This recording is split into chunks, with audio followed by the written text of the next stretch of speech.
Dear participants, we welcome you to this conference today, which will be held in English and German. AMI will provide interpretation to German and English. Please choose the appropriate channel by using the interpretation function, which is indicated with the globe icon on the lower part of your Zoom application. We are going to start with the welcoming remarks, and I would like to invite MP Frank Heinrich, who's the member of the German Bundestag and studied theology and social work and led the Salvation Army in Chemnitz for 12 years. He has been a directly elected CDU member of parliament for Chemnitz since 2009. In the Bundestag, he's a member of the Committee for Labor and Social Affairs and a member of the Committee for Human Rights and Humanitarian Aid, where he is the rapporteur for human trafficking, slavery, women's and children's rights. He's married and has 4 children. Mr. Heinrich, the screen is yours. Thank you very much, Tatjana. Einen guten Nachmittag, einen guten Tag, wo immer Sie in der Zeitzone gerade sind, von hier aus Berlin. Ich werde jetzt in die englische Sprache wechseln, weil ich weiß, dass wir weit überwiegend Menschen mich dann sofort verstehen können, Übersetzung. And if I greet you in English now, my first word that is on my sheet of paper, just for my first remarks, is wow.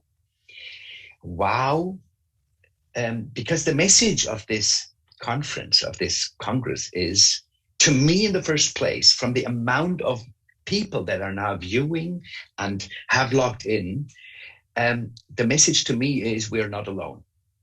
And the message to the people we work for is we are not alone. We are starting to become many in this subject.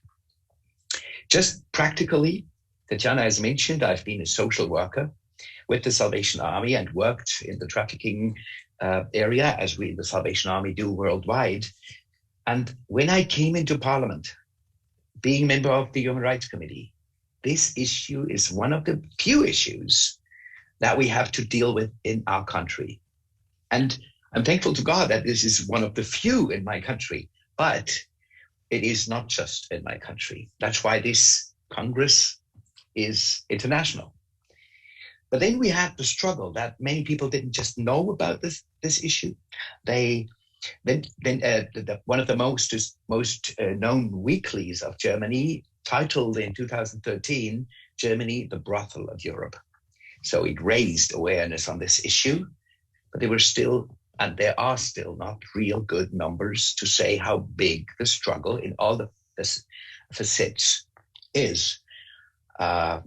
And there is a gray part, and there is a real black part, and there is criminality happening in all areas of it. And then we founded this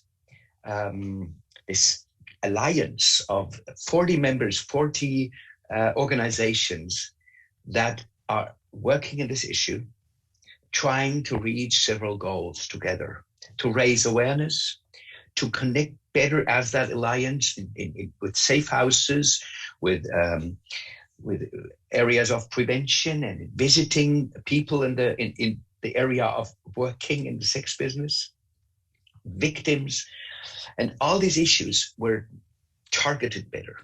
And now, being one of the 3 organizations that is facilitating this Congress with you all, I say it again, wow, we are going forward in this. What do we expect? I don't know what you expect, but it is learning new facts, learning to better communicate to our parliaments, to our governments, learning from other countries. I know at least on stage, speakers will be from, I think, 12 or 13 countries. We will hear best practices, bad practices. We will share research on several areas. And we want to get better numbers so we can work on a better foundation.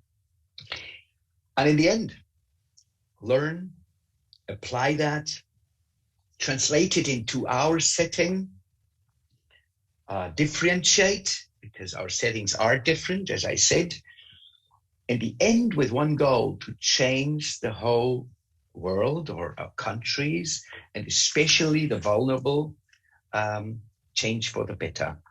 So from my side, it's a big welcome for this Congress. I would say in Germany, although we are all over the world, I think we are from 5 of the 6 continents visiting and taking part of this. I'd like to have it on the ground here. So I just announced that we decided to do a second one, so a twin Congress with follow-ups in the beginning of next year, and it should be happening on the ground so we can meet each other really in person. So I challenge us to really go and dig deep, learn, apply in our areas, share, and stay on with sharing after these 2 days as well. So welcome again, Tatiana, it's yours. Thank you so much. Dear Minister, Excellencies, distinguished guests, ladies and gentlemen, on behalf of the OSCE Office for Democratic Institutions and Human Rights, I would like to welcome you to the Conference on Addressing Human Trafficking and All Forms of Sexual Exploitation, Emerging Trends and Long-Term Strategies, German and International Approaches, and thank the core organizers, Konrad Adenauer Foundation and Together Against Human Trafficking, for their commitment and ongoing efforts to combat trafficking in human beings and all forms of sexual exploitation. Despite the current circumstances due to the COVID-19 pandemic, I'm pleased to see that this important forum for exchange, cooperation, and coordination can continue this year. ODIHR itself has been at the forefront of tackling trafficking in human beings since 1999. Throughout 2 decades of its work, it has focused on a human rights-based, gender-sensitive, trauma-informed, and victim and survivor-centered approach to combating trafficking, including addressing demand. ODIHR strongly believes that survivors of trafficking are a key stakeholder within the multidisciplinary approach to combating trafficking in human beings. This is why ODIHR has established the International Survivors of Trafficking Advisory Council, for short ISTAC, sending to the international community an important signal for the inclusion of survivors' voices in all anti-trafficking efforts. Through the creation of ISTAC, ODIHR demonstrates to everyone that survivors of human trafficking are an integral part of addressing demand on a global scale by actively challenging the root causes of trafficking. We would not all be here today if there was no demand for goods produced by victims of trafficking for labor exploitation, or if there was no demand for victims of trafficking for sexual exploitation. Strategies to address demand should be prioritized and be part and parcel of any discussion or action on combating trafficking in human beings. This conference reminds us of the necessity to work together, not to only address the consequences of trafficking in human beings, but to come up with impactful solutions to prevent it. Today, I would like to focus my remarks on addressing demand for sexual exploitation of women and girls, as those especially from marginalized communities constitute the majority of detected victims of trafficking in human beings. Demand must be understood expansively in order to effectively address it. Trafficking of human beings disproportionately affects women and girls. They represent approximately 3/4 out of all detected trafficking victims globally, and 94% of all detected female victims trafficked for sexual exploitation. Trafficking in women and girls does not happen in isolation. It happens in a continuum of violence and is always linked to demand. Poverty and the inability to gain access to decent work may push women to seek risky economic opportunities where they're at risk of coercion, abuse, and trafficking. Efforts to flee situations of violence and abuse also prompt women and girls to take risks that may result in trafficking and other forms of sexual exploitation. Trafficking in human beings for the purpose of sexual exploitation is highly gendered. The Beijing Platform for Action in 1995 recognized that, quote, the use of women and girls as sex objects, unquote, is a factor contributing to the continued prevalence of violence against women, and directed governments to, quote, take appropriate measures to address the root factors that encourage trafficking in women and girls for prostitution and other forms of commercialized sex, unquote, and to protect their rights through both criminal and civil measures. 2 decades later, the Generation Equality Forum, Beijing Plus 25, is meeting in just days from now at the Paris Forum to announce commitments from governments, international organizations, and civil society. And ODIHR is proud to be a commitment maker in this process. In addition, the Convention on the Elimination of Discrimination Against Women calls on states parties to take all appropriate measures, including legislation, to suppress all forms of trafficking in women and exploitation of prostitution of women. According to CEDAW Article 6, state parties have the legal obligation to suppress all forms of trafficking in women and girls, and in response, anti-trafficking legal frameworks and policies should exist at the national, regional, and international levels. In the CEDAW Committee's view, the crime of trafficking operates due to 3 principal factors. First, states have not effectively addressed the root causes of women and girls being trafficked. It is precisely the situation of social, economic, and political disempowerment and systematic discrimination of women that is exploited by criminals. Secondly, states have not yet appreciated the link between human trafficking and women's experience of migration. For women migrants, the situation of vulnerability is compounded by the de facto and de jure discrimination faced when moving within and across borders. Women forcibly displaced by conflicts, humanitarian and climate change-related disasters are placed in aggravated situations of disadvantage, rendering these groups of women with little defense against criminals. Thirdly, perpetrators of the crime of trafficking in women and girls continue to enjoy impunity due to the lack of attention given to combating existing and emerging forms of exploitation for which women and girls are trafficked. The CEDAW Committee called on states to address the demand side for trafficking, thereby rooting out exploitative practices faced by women and girls. Recently, CEDAW General Recommendation number 38 recognized the need, quote, to discourage demand that fosters all forms of exploitation, especially of women and children, that leads to trafficking, unquote.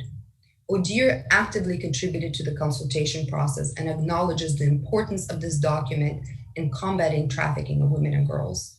Furthermore, demand must be understood expansively in order to effectively address trafficking for the purpose of sexual exploitation, as any act that fosters any form of exploitation which can lead to trafficking. Article 9 of the Palermo Protocol obliges states to adopt or strengthen legislative and other measures to discourage the demand that fosters all forms of exploitation of persons, especially of women and children, that leads to trafficking. The need to address the demand that fosters is particularly important in the context of digital technology, which exposes potential victims to increased risk of trafficking. ODIHR's commitment in addressing demand for trafficking in human beings is highlighted through our event last year on cross-linkages between human trafficking and pornography, myth or reality, in which MP Frank Heinrich presented. Pornographic materials produced by traffickers of trafficking victims are utilized to control them, generate further demand, and continue to profit from the trafficking of victims who have been physically removed from traffickers' control. The COVID-19 crisis highlighted this especially since there has been evidence of a shift in trafficking for sexual exploitation online. The outbreak of the COVID-19 pandemic has led to the exacerbation of vulnerabilities to trafficking, further exhibiting that violence against women and girls, including trafficking for the purpose of pornography production, and sits within a continuum of manifestation of violence based on gendered norms, assumptions, and stereotypes around male domination, sexual entitlement, coercion, and control. I would like to highlight the joint report on addressing emerging human trafficking trends and consequences of the COVID-19 pandemic produced by OSCE, ODIHR, and UN Women. Girls face increased vulnerability to trafficking for the purpose of sexual exploitation online now more than ever. As police have a responsibility not only to detect trafficking in human beings, but also to prevent it. Discouraging demand is also intrinsically attached to the role of law enforcement, especially by facilitating dialogue between law enforcement actors and communities at large, and those at risk of trafficking in particular. This is why I'm sure all of you are looking forward to panel 4, where these issues will be discussed. Community policing helps to shift the emphasis from police forces as the sole guardians of law and order to a more holistic approach, which also involves communities as a whole.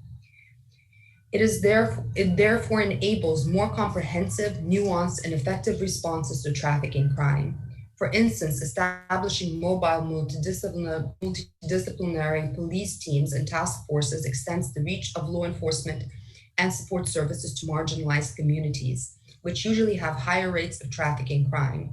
This allows for solutions to be locally tailored and engenders a more fluid collaboration from communities and individuals, which are often afraid or disinclined to approach the police.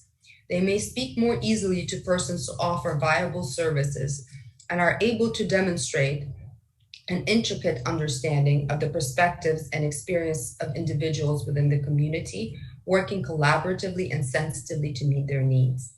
Reiterating the OSCE Ministerial Council Decision 6/17, which recognizes the importance of the voice of victims of human trafficking in elaborating effective anti-trafficking strategies, I would like to take a moment and recognize powerful survivor leaders amongst us from the International Survivors of Trafficking Advisory Council and all others who have joined us here today for this important conference. Their contribution to this event serves as an inspiration to all of us to reflect our efforts, but to do so inclusive of the survivor perspective.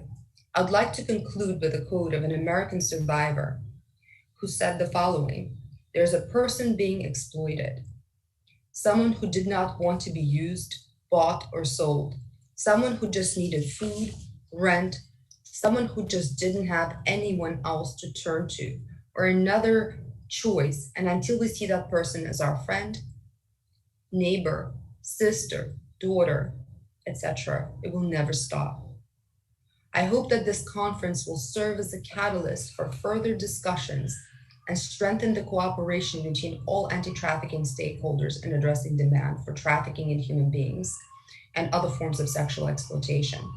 I strongly encourage you to recall the human dimension of this issue, victims and survivors of trafficking, and the development and implementation of all anti-trafficking work globally.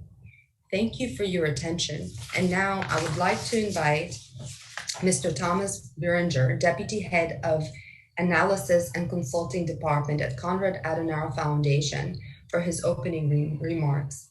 Mr. Berenger has been Deputy Head of the Analysis and Advisory Department since January 2020. Previously, he headed the Africa and Middle East team, later Middle East and North Africa, in the Foundation's European and International Cooperation from July 2012. Prior to that, he was the head of the foreign offices for the Gulf states and the Palestinian territories, and was also temporarily in charge of the foreign office in Amman, Jordan. Before joining the Konrad Adenauer Foundation, Mr. Berenger was a research assistant at the chair for European Economic Policy at the University of Trier from 1997 to 1999. He then worked in the public relations department of the Thuringian State Chancellery, where he was a speechwriter. Mr. Berenger, the floor is yours for the welcoming remarks. Thank you very much. I think I'll stay with English as well, since our audience is mainly an English-speaking audience and it's easier to talk to all of you directly. Ms. Kotliarenko, Mr. Heinrich, State Minister Wittmann Mautz, ladies and gentlemen, distinguished guests, warm welcome also on behalf of Konrad Adenauer Stiftung. It's a great honor for us to be able to be the co-organizer of this conference. And I'm especially happy, as Frank Heinrich already said, that so many people are attending this conference. This cannot be taken for granted. It's really extraordinary, especially in times of video conferencing, where we all witness a certain so-called Zoom fatigue. People are not attending anymore this conference because there are so many, and video conferencing gets boring, and this makes it especially extraordinary that so many people are here with us this afternoon. Thank you all for joining us. I'm happy about it, especially since Konrad Adenauer Stiftung is working on the issue of human trafficking for sexual exploitation since a long time, since 2007, with many high-level cooperations like this one today. Many thanks to Together Against Human Trafficking and to OSCE ODIHR for this cooperation. It's already the third conference we are doing together since 2016 and 2019, and we are looking forward to joining in for a conference in presence again next year. Looking forward to this very, very much. And we also contributed to today's conference by commissioning a study on the Nordic model commissioned by our office in the Nordic countries. Many thanks to my colleague Gabriele Baumann and to the author of the study that will be presented later. Gabriele is with us today as well. We do support the issue also politically.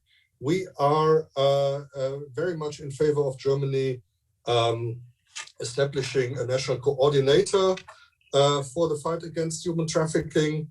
It's also important that Germany abides by the recommendations of several international institutions in that regard, especially the government of the federal state of North Rhine-Westphalia, which is the biggest in Germany, has demanded this recently as well.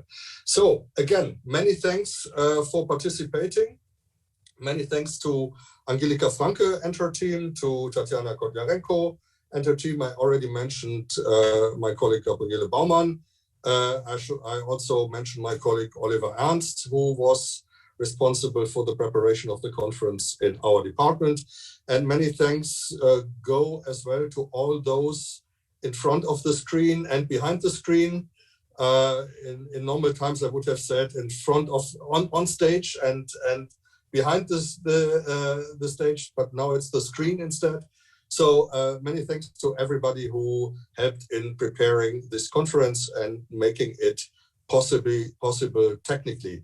I wish us all good discussions, and as Mr. Heinrich said, we should dig into the topic very deeply so that we can come to political suggestions what to do better. I wish all of us success in this. Thank you very much.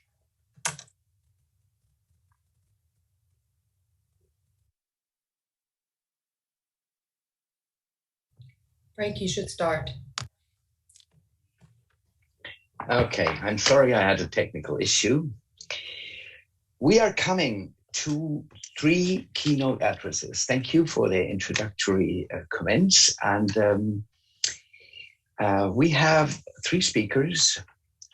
One, I have to say, asks and gives us apologies. We have Mira Sorvino, who has been award-winning actress and ambassador to combat human trafficking. And she had an urgent health situation and an obstacle that she could not make it. But she promised and is very committed to that second conference that we talked about a minute ago, to be in person with us here in Berlin. But we have somebody else. We have Chandra Voboruntu, the founder and vice president to Menari and member of the International Survivors of Trafficking Advisory Council.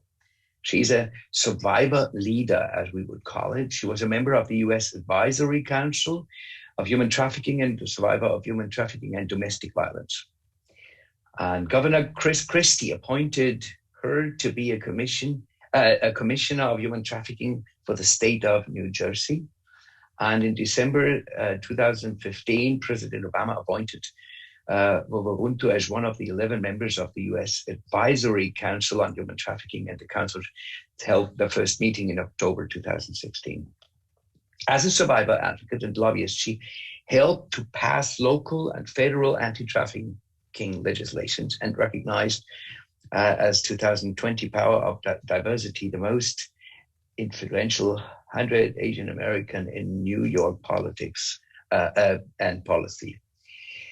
Before I give you the word, I just want to mention for everybody who is in the room online, who is a survivor, this is a story and a background, and there can be information that some of us can be re-triggered. So just be careful. Chandra Babaruntu, you have the word. Thank you. Good morning, good afternoon, good evening. Excellencies, ladies and gentlemen, distinguished guests, it is an honor to be here with all of you.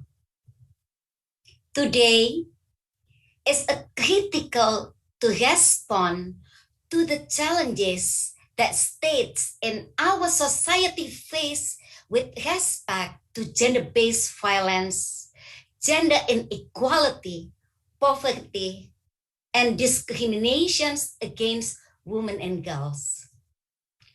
Among those challenges are the issues of sex trafficking and the exploitation of prostitution. I would like you to hear us as survivors to truly understand the urgency in respecting our fundamental human dignity, which is universal and indivisible. No one deserves to be abused, bought, and sold. What we deserve is humanity, respect, dignity, and freedom for all. Sex trafficking, prostitution, commercial, sexual exploitation are forms of gender-based violence. And this is violation of human rights, and we can find this on Sustainable Development Goals 2030, target 5.2 and 16.2. So, we cannot talk about sex trafficking without addressing prostitution, which is the word oldest oppression. This is oppression, not profession.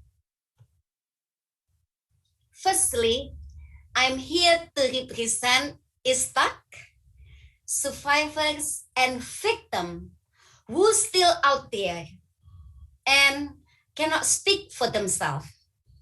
Secondly, I believe that we don't do enough to recognize the violence in the commercial sex industry, and sometimes we ignore that there is an urgency.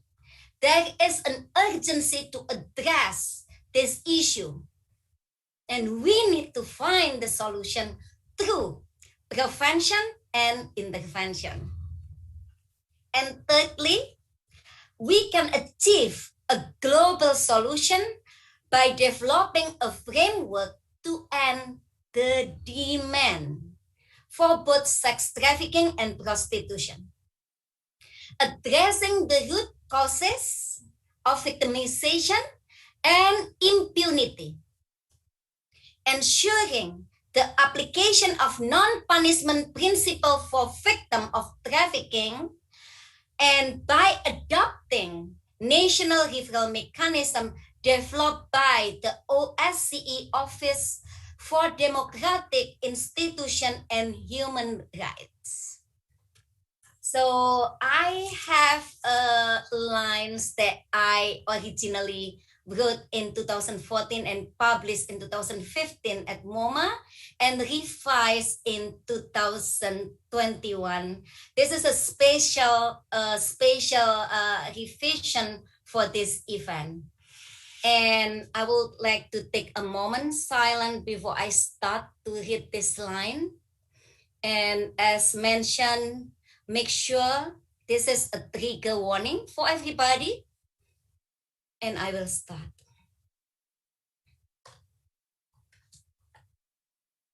I am a little girl dancing with butterfly in the garden.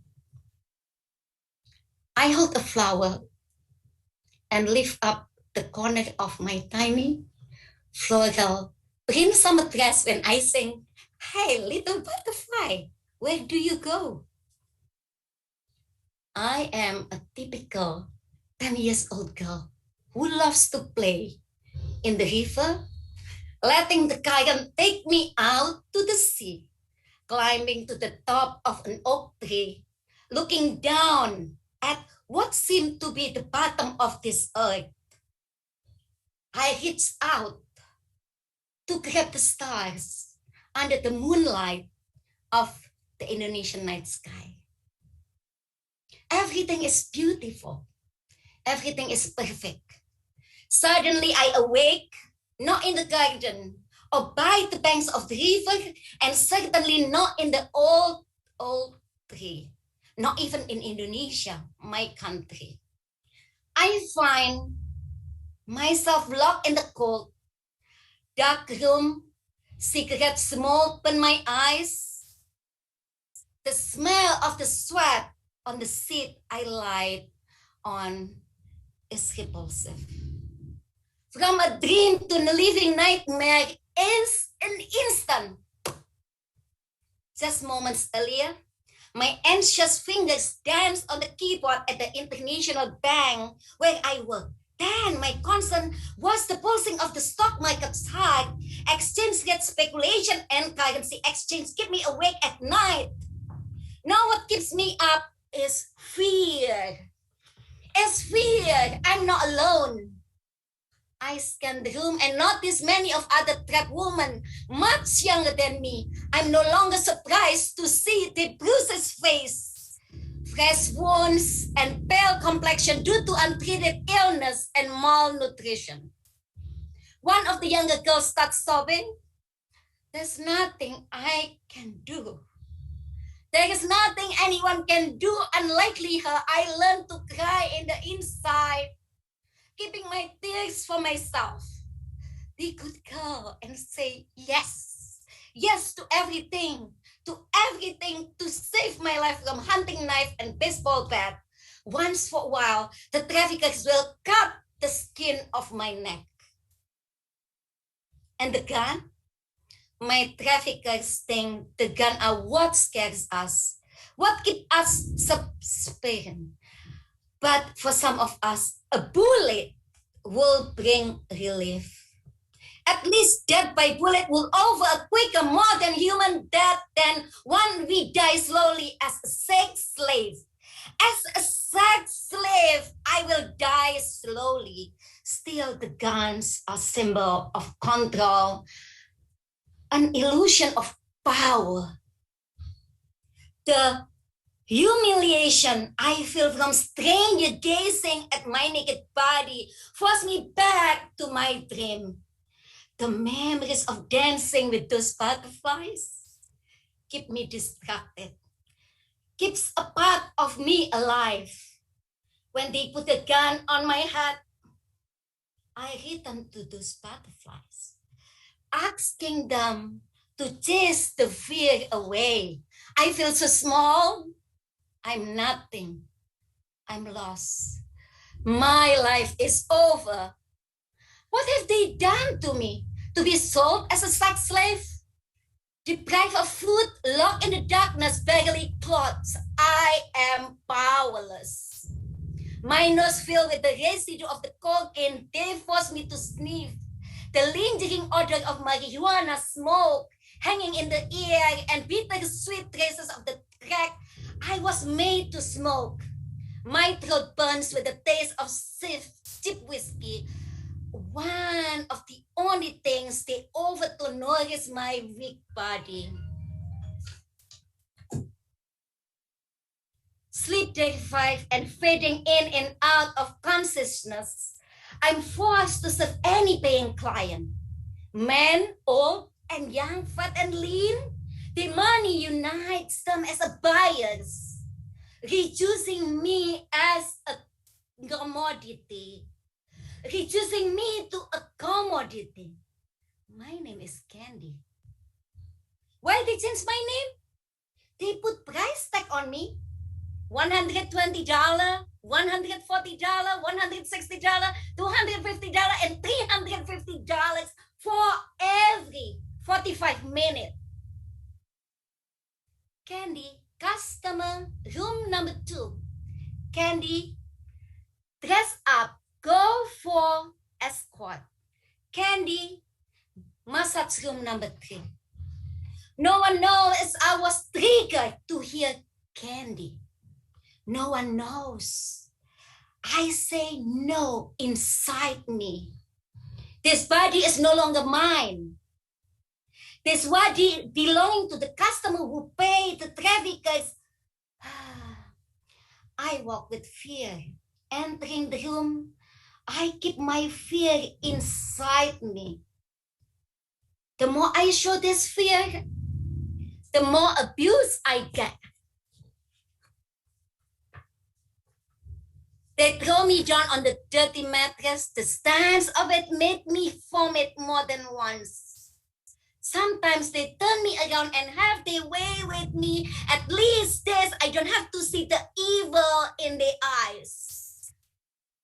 When I'm on my back, I blankly stare at the ceiling, allowing my tears fall down the inside my face while praying for the clients, to the customer to finish quickly. I become the human rag doll, a human rag doll, one with 30,000 debt. When they finish, I move to another room. Maybe it's a hotel, maybe it's a brothel, maybe it's an apartment building.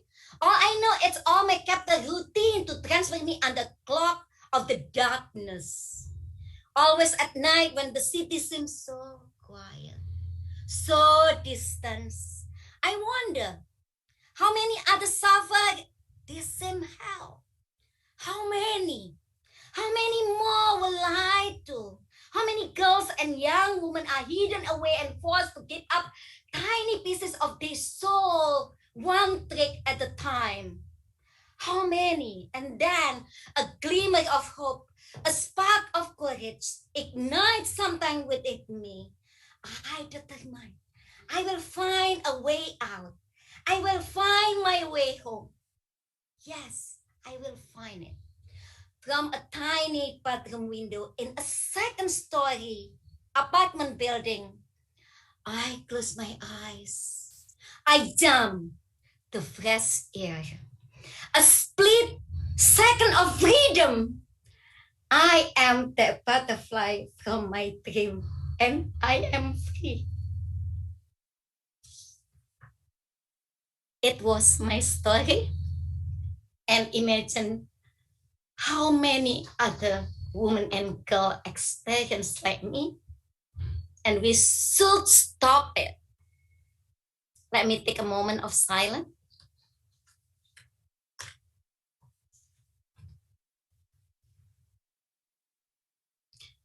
When someone is recruited for sex slave, they have no choice because there is no choice. This is not a choice.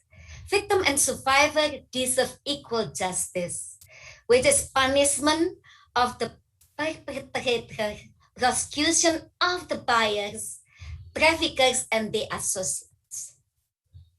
Victim and survivor should receive services to help and support them in their reintegration and social inclusion to fully experience the freedom to live with dignity, have the opportunity to work, and able to achieve their dream. We know we can together achieve this through the equality model. Ladies and gentlemen, we need global action, local action, and individual action. Together we will act. Yes, we will act together to eradicate commercial sexual exploitation and trafficking without forgetting the most important part, focusing on the elimination of the demand that drives the commercial sex industry. And this will comprehensively transform our society. And women and children can live a freedom without the constant threat of exploitation and trafficking. I am one of millions of victims and survivors. The question is, will we let the abuse and violence continue? Will we? Excellencies, ladies and gentlemen, human rights are not awarded. It is endowed to each of us as a human being. Our dignity should not be taken by anyone, not taken. Let's create our world from anything bad, free from human trafficking. Let's make our generation of survivors the last. Survivor is the last, and promise the next generation, girls and women, that we will not stand for the exploitation and victimization. Let's end through generation equality. We need our commitment. Yes, we need our commitment. We need global action, local action, and individual action in ending trafficking and all forms of sexual exploitation and violence. We have strong international law, isn't it? The UN Palermo Protocol ratified by 189 countries, 189 countries, the Council of Europe Convention, and the EU directive as well, the national and state laws, and yet we still witness a very low number of intergovernment partnerships, extremely low levels of prosecution and conviction, and victims mostly are undetected and unprotected. We must urgently implement policies and legislation to protect human dignity, punish perpetrators, and bring justice and hope to the victims. And post-pandemic, this is post-pandemic. And I challenge states to continue to develop comprehensive, proactive, interactive prevention mechanism, including addressing migration, the demand supply chains, trafficking for production of pornography and child sexual abuse material, and develop holistic, comprehensive victim services.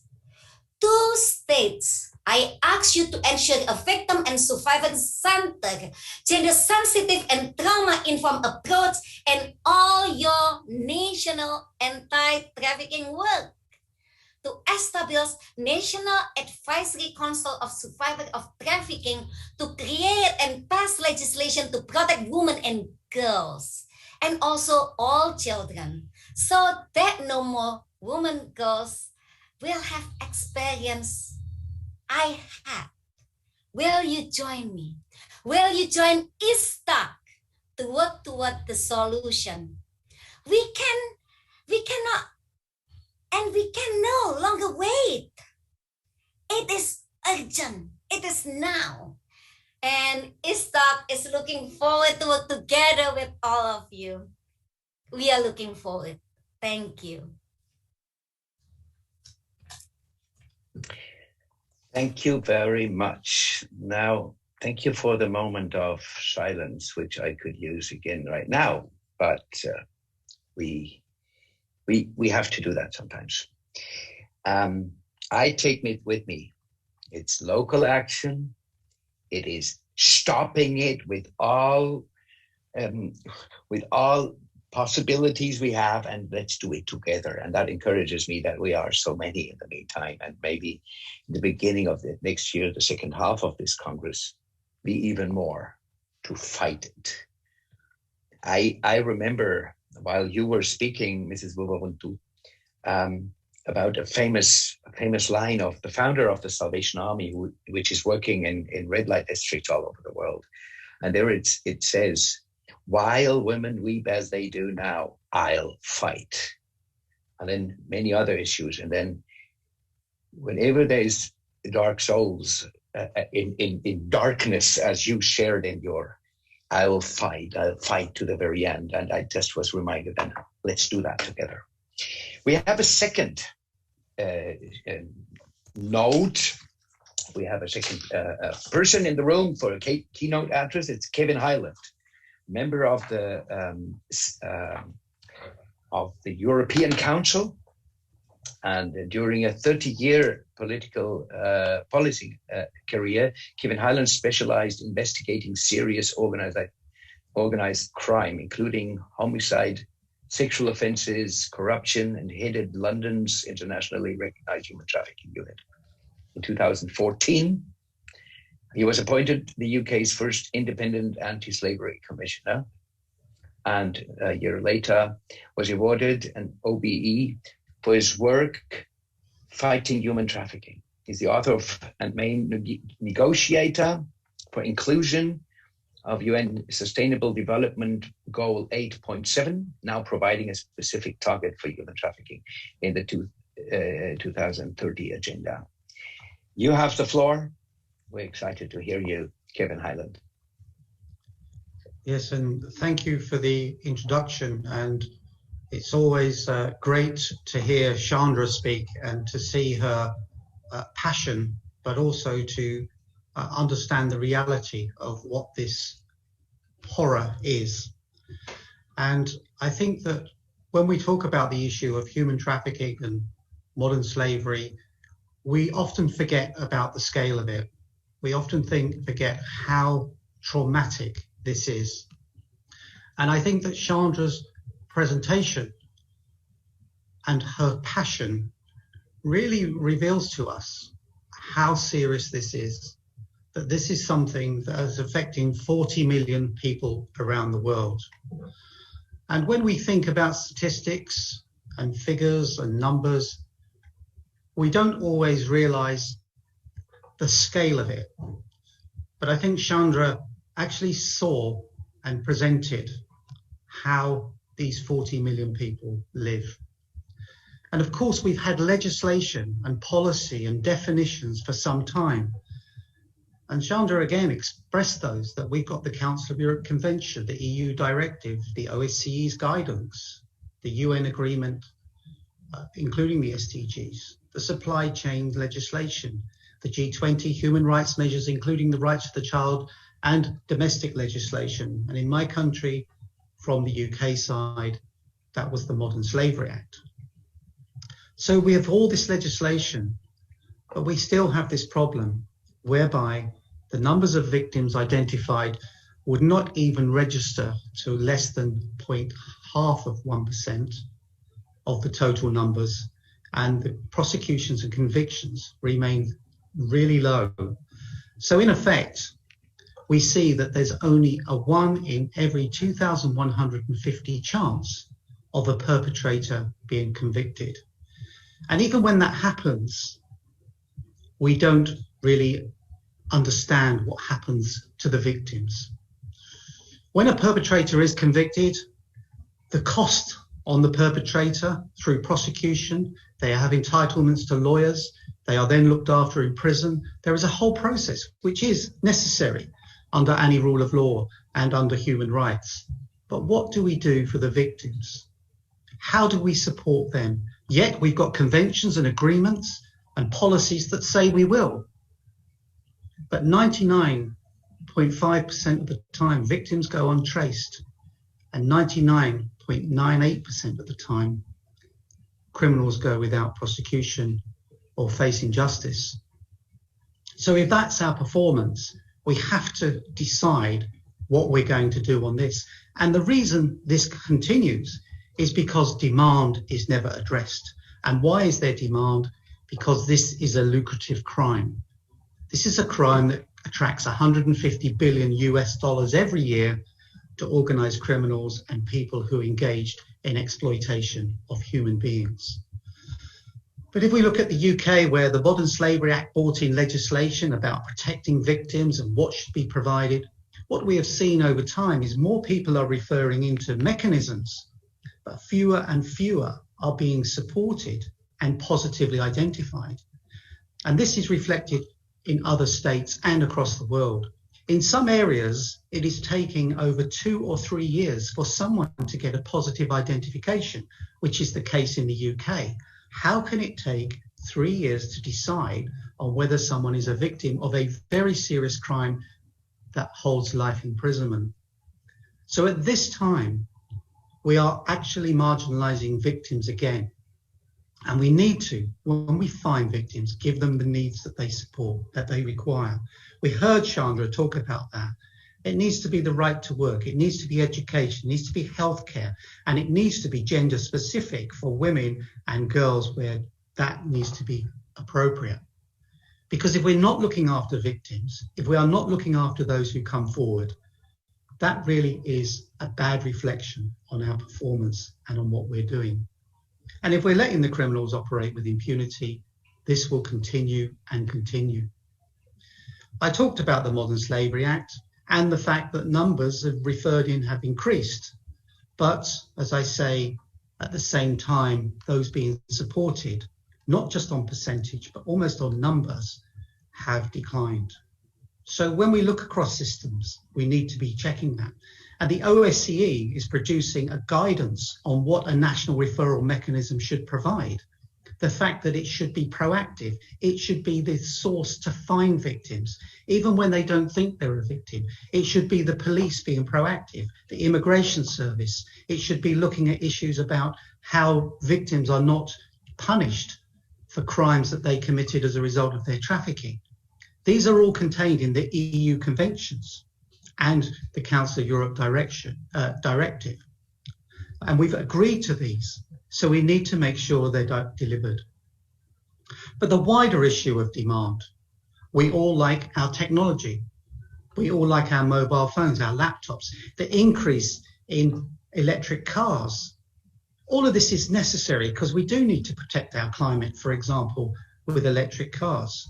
But then there's a demand for cobalt.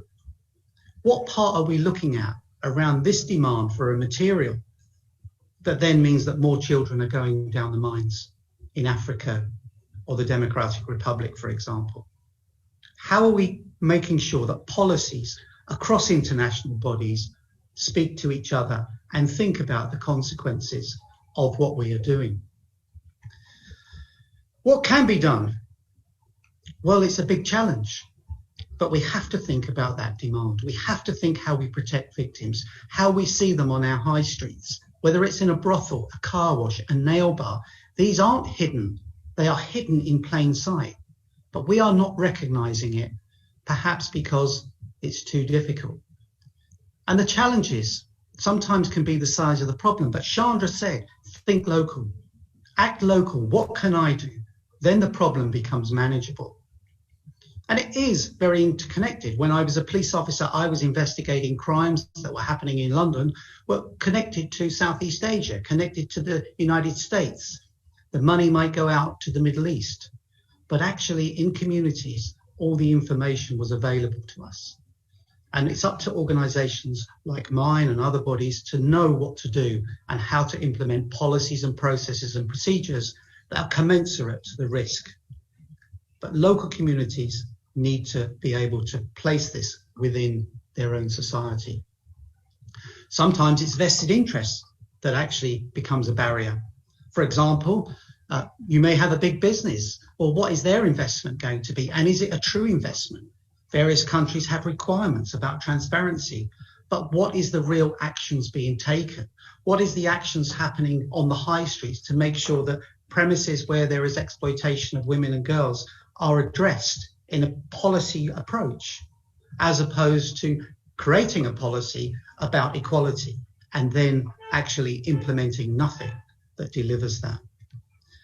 And of course, sometimes it can just get far too overwhelming and confusing.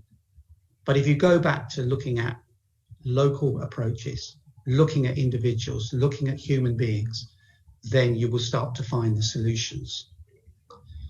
So when we're doing anything, we need to think about the competencies, the skills, the transparency, and our capacity. Because if you're in a big organization, your capacity might be quite high, but individuals, and I've seen this day in, day out, with small groups of religious women or NGOs or people on the ground who have changed the lives of individuals. And then when they were working with us and had that trusting relationship in the police, through information and support we got from people on the ground, we were able to tackle the organised crime groups, whether they were operating in Poland, as I say, in Southeast Asia, or anywhere in the world, providing we used our skills and competence. But again, what might it look like? When we're talking about supply chains and unintended consequences, well, the rubber gloves that have been saving lives, particularly through COVID, it was found that many of them were made at the hands of forced labour. So we need to be thinking about what is happening down the chain. And nursing profession, when I told them about this, they were absolutely horrified that the gloves they were wearing every day to save lives could have been at the hands of people in exploitation on the other side of the world. And charities have been involved. We're making T-shirts for events.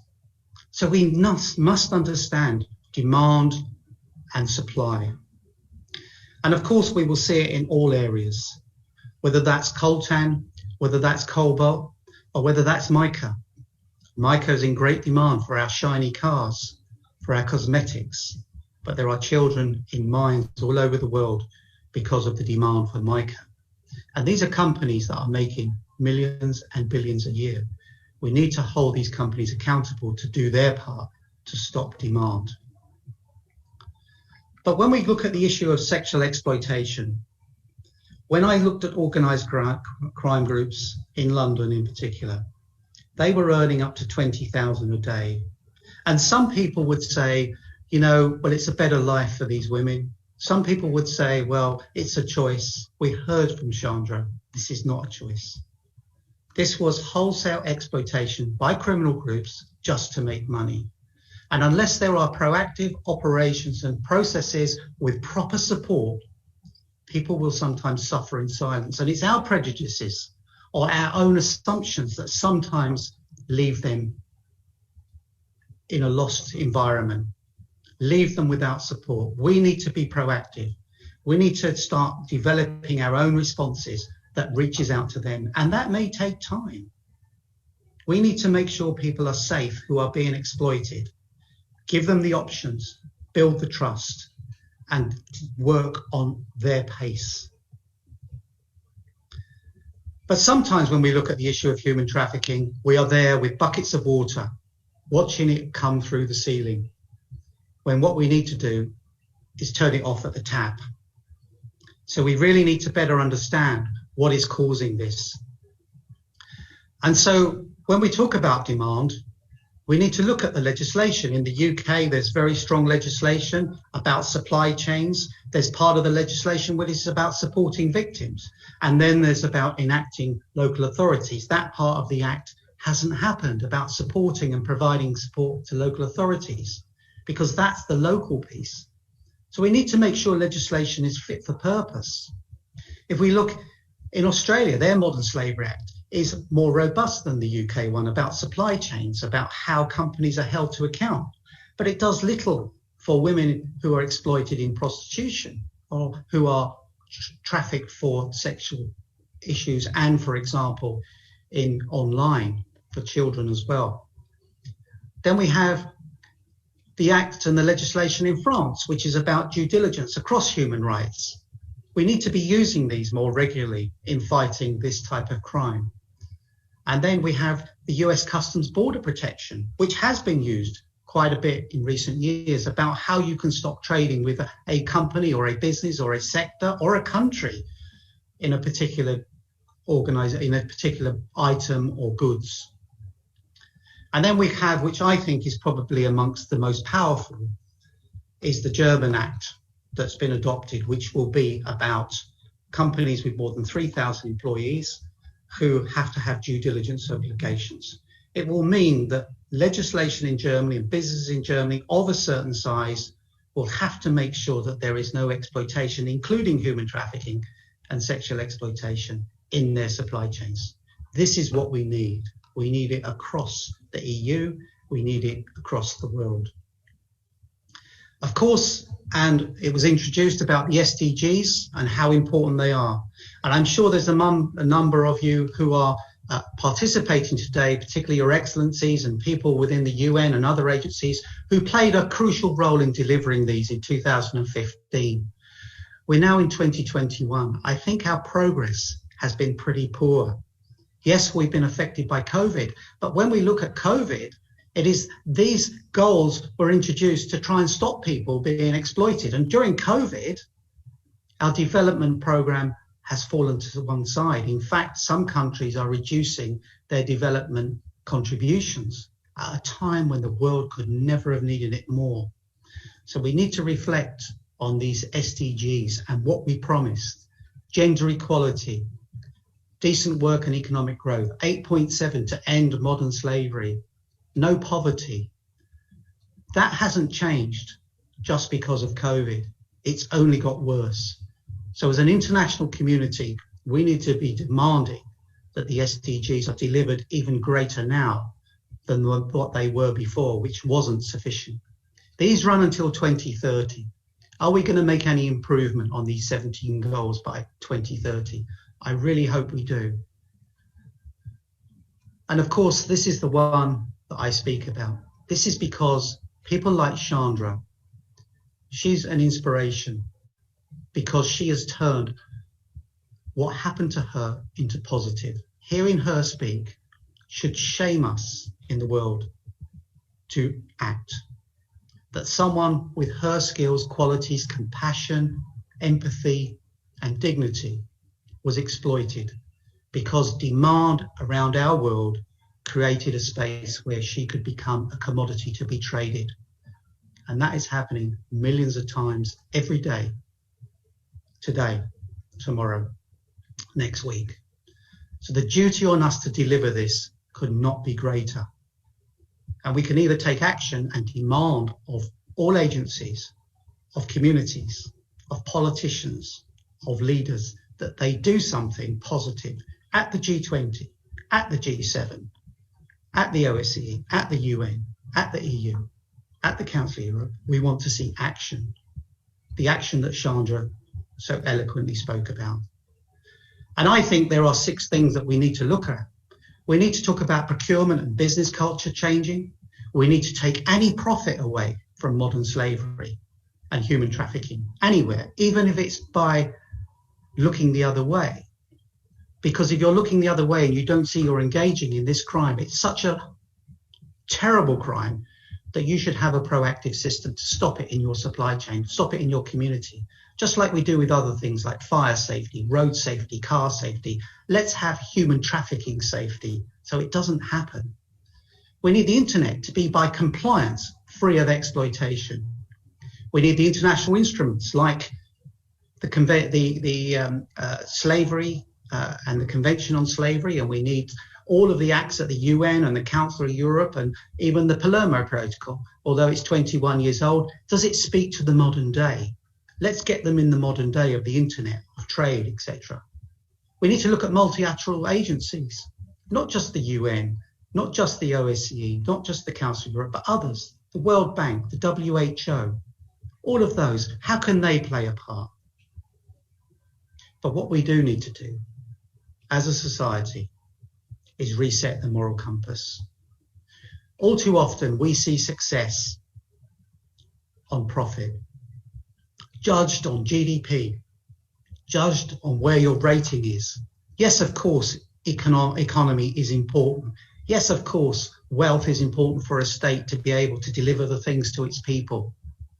But we need to reset the moral compass, that the well-being of our world comes first. We're doing it in climate, we're pushing it in climate, and that's quite right. We need to also do it in human trafficking. I want to go back and talk about Nelson Mandela, who, as we all know, was a wonderful man. He was, in the face of adversity, had dignity, had honesty, had truth, and changed the ways of many parts of the world. The qualities I see in Chandra. But he was clear on this. A leader who relies on authority to solve problems is bound to come to grief. So none of us need authority to do this. We just need to be leaders, ethical leaders who change things today so that tomorrow is a better place. Thank you very much.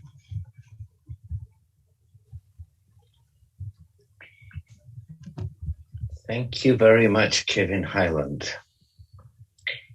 Now we need to get practical, but we still have one more keynote address, and I'm very pleased that I have to, absichtlich wechsle ich jetzt die Sprache, weil meine Kollegin, die Staatssekretärin im Kanzleramt, Mitglied im Präsidium der CDU Deutschland, das ist Annette Wiedmann-Mautz, jemand sagte vorhin Minister of State, seit 1915 an der Spitze der Frauenunion, als Staatsministerin und Beauftragte der Bundesregierung für Migration, Flüchtlinge und Integration, sehr nah an unserem Thema dran.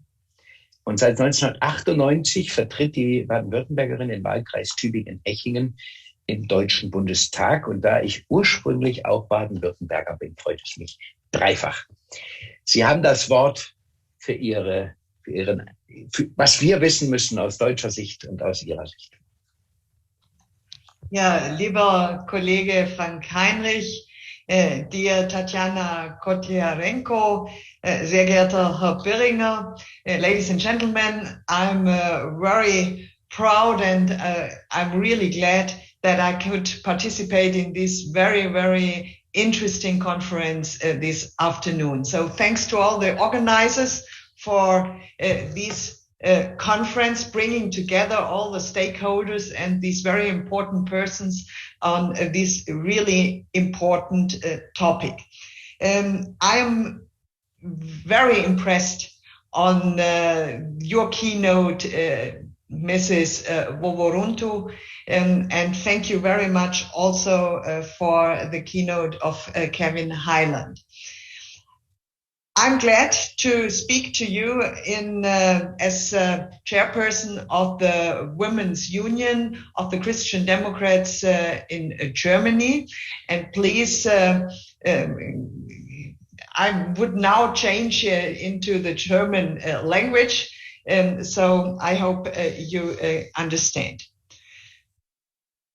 In meiner Funktion als Vorsitzende der Frauenunion der CDU Deutschlands haben wir uns in den letzten Jahren sehr intensiv nicht nur mit der Frage beschäftigt, wie können wir unsere Welt besser machen in Fragen des Klimaschutzes, in Fragen der sozialen Sicherheit und Gerechtigkeit, sondern wir haben uns auch intensiv mit der Frage beschäftigt, wie wir die Menschenwürde, die unveräußerliche Menschenwürde, die Selbstbestimmung der Frau und der Schutz von Frauen vor Gewalt als Richtschnur und Handlungsauftrag für unsere politische Arbeit verstärken können. Und diese Auseinandersetzung hat uns auch in unserer Haltung zur sexuellen Ausbeutung, zur Prostitution ganz stark geprägt. Denn für uns ist der Körper einer Frau und Körper und Seele gehören immer zusammen, keine Ware und damit Prostitution auch kein Beruf wie jeder andere. In der Bundesrepublik Deutschland haben wir intensive, und weit über 2 Jahrzehnte hinweg, zumindest meiner Erinnerung, sehr intensive Diskussionen über die Frage, wie wir mit Prostitution auch rechtlich umgehen. Und wir haben auch eine umfangreiche Gesetzgebung in den letzten 20 Jahren auf den Weg gebracht. Und dennoch, trotz all der Regulierung, trotz all dem, wie wir versuchen, Menschenhandel, Gewalt, Ausbeutung einzudämmen, müssen wir feststellen, dass nach wie vor Zuhälterei, Zwangsprostitution und Menschenhandel auch in Deutschland an der Tagesordnung sind und Realität sind. Und wir merken immer mehr und wir wissen, dass die übergroße Mehrheit der in der Prostitution tätigen Männer und Frauen, im Schwerpunkt sind es Frauen, diese Tätigkeit nicht freiwillig, sondern aus Armut, aus Abhängigkeit und Verzweiflung, ja, oder weil sie durch Kriminelle zur Prostitution gezwungen sind, nachgehen und ein Leben daran leiden. Umso beglückender ist es zu sehen, wie Frau Boboruntu aus ihrem Leben so viel Kraft geschöpft hat und das Leben ihr diese Kraft gibt, jetzt einmal mehr und noch stärker sich für andere einzusetzen. Warum beschäftigen wir uns im Moment wieder und ganz besonders intensiv auch in den politischen Parteien und zwischen den politischen Parteien mit dieser Frage? Ich hatte eingangs erwähnt, wir haben umfangreiche Gesetzgebung in der Vergangenheit durchgeführt und die letzte Gesetzgebung stammt aus dem Jahr 2017, wo wir zu einer Erfassung zumindest von angemeldeten Prostituierten in der Bundesrepublik gekommen sind. Und die Zahlen, die uns vorliegen, sind eigentlich nicht besorgniserregend, könnte man meinen. Über 40.000 angemeldete Prostituierte in Deutschland, im Schwerpunkt nämlich fast 80% im Alter zwischen 21 und 44 Jahren.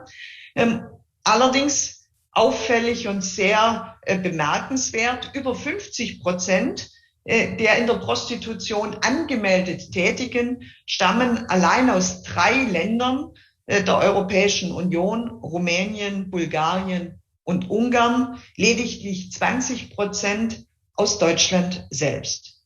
Das ist aber nicht die reale Situation der Prostitution in Deutschland, denn die Expertinnen und Experten gehen von einer Dunkelziffer aus, die zwischen 200.000 und 400.000 Menschen besteht, die in der Prostitution tätig sind.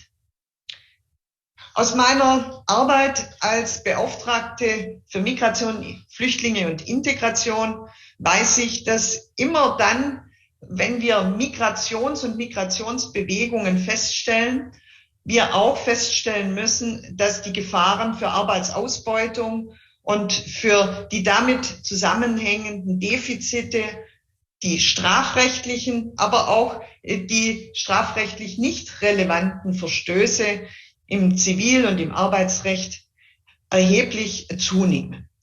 Und die Übergänge zwischen strafrechtlich relevanten und anderen Verstößen im Bereich des Menschenhandels und der Arbeitsausbeutung auch entsprechend fließend sind. Eines wissen wir aber an der Stelle auch, dass die Datenlage, die wir haben, äußerst schlecht ist. Und nicht nur im Bereich der Prostitution, sie ist genauso schlecht in all den Bereichen, wo es um Schwarzarbeit geht, wenn es um Sprachprobleme geht, die Abhängigkeit gerade vom Auftraggeber, vom Arbeitgeber, die illegalen Verhältnisse, sie alle führen dazu, dass wir wenig Kenntnis haben. Denn die Opfer zeigen in der Regel ihre Ausbeutung, ihre schlimme Notlage nicht an.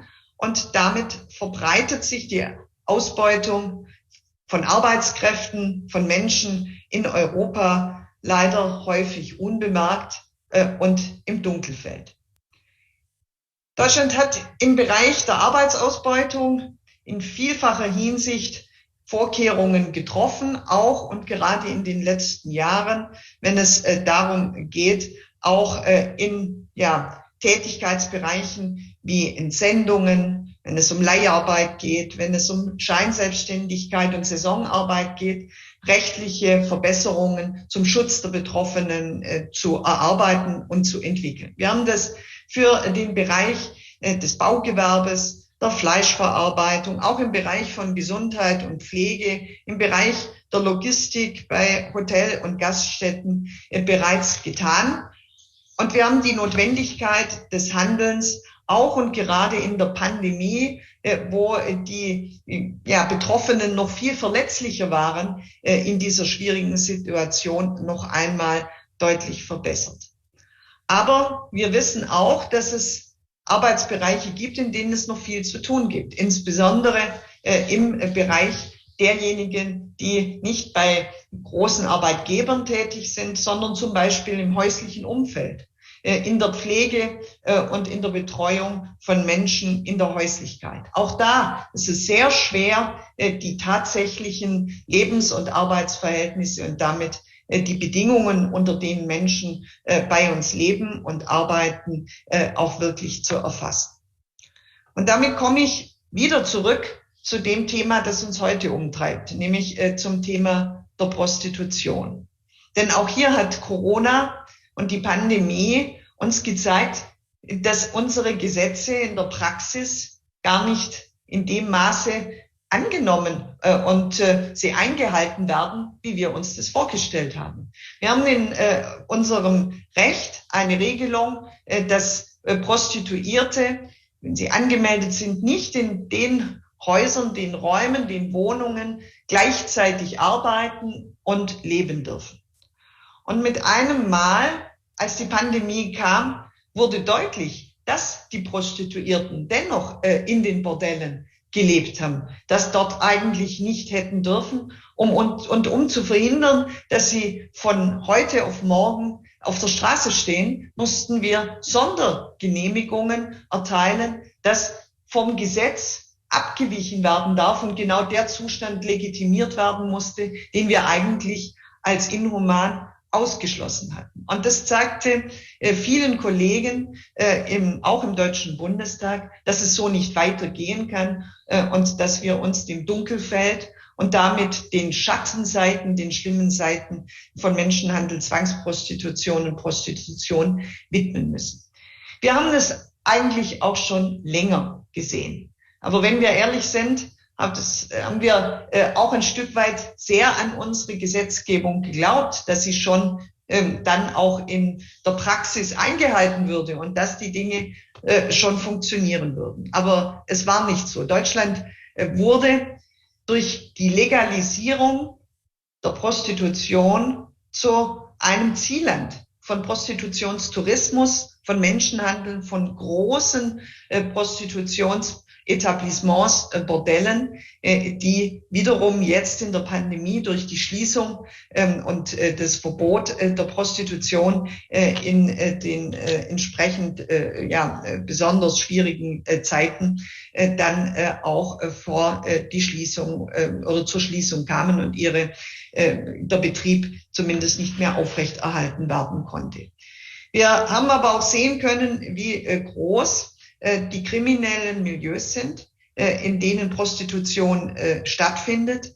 Wir haben noch einmal stärker wahrnehmen können, wie stark der Menschenhandel, insbesondere nach der EU-Erweiterung, zugenommen hat, auch mit der Armutsmigration aus Afrika zugenommen hat und welche Bedingungen herrschen, unter denen falschen Versprechungen Frauen nach Deutschland gelockt werden, ausgebeutet werden und ja in einer Art Teufelskreis immer wieder zurückgeschickt und neue Frauen nach Deutschland verbracht werden. Wie ihre emotionale, ihre finanzielle Abhängigkeit ausgenutzt wird und insbesondere junge Frauen, die unserer Sprache nicht mächtig sind, hier ihren Peinigern dann auch schutzlos ausgeliefert sind.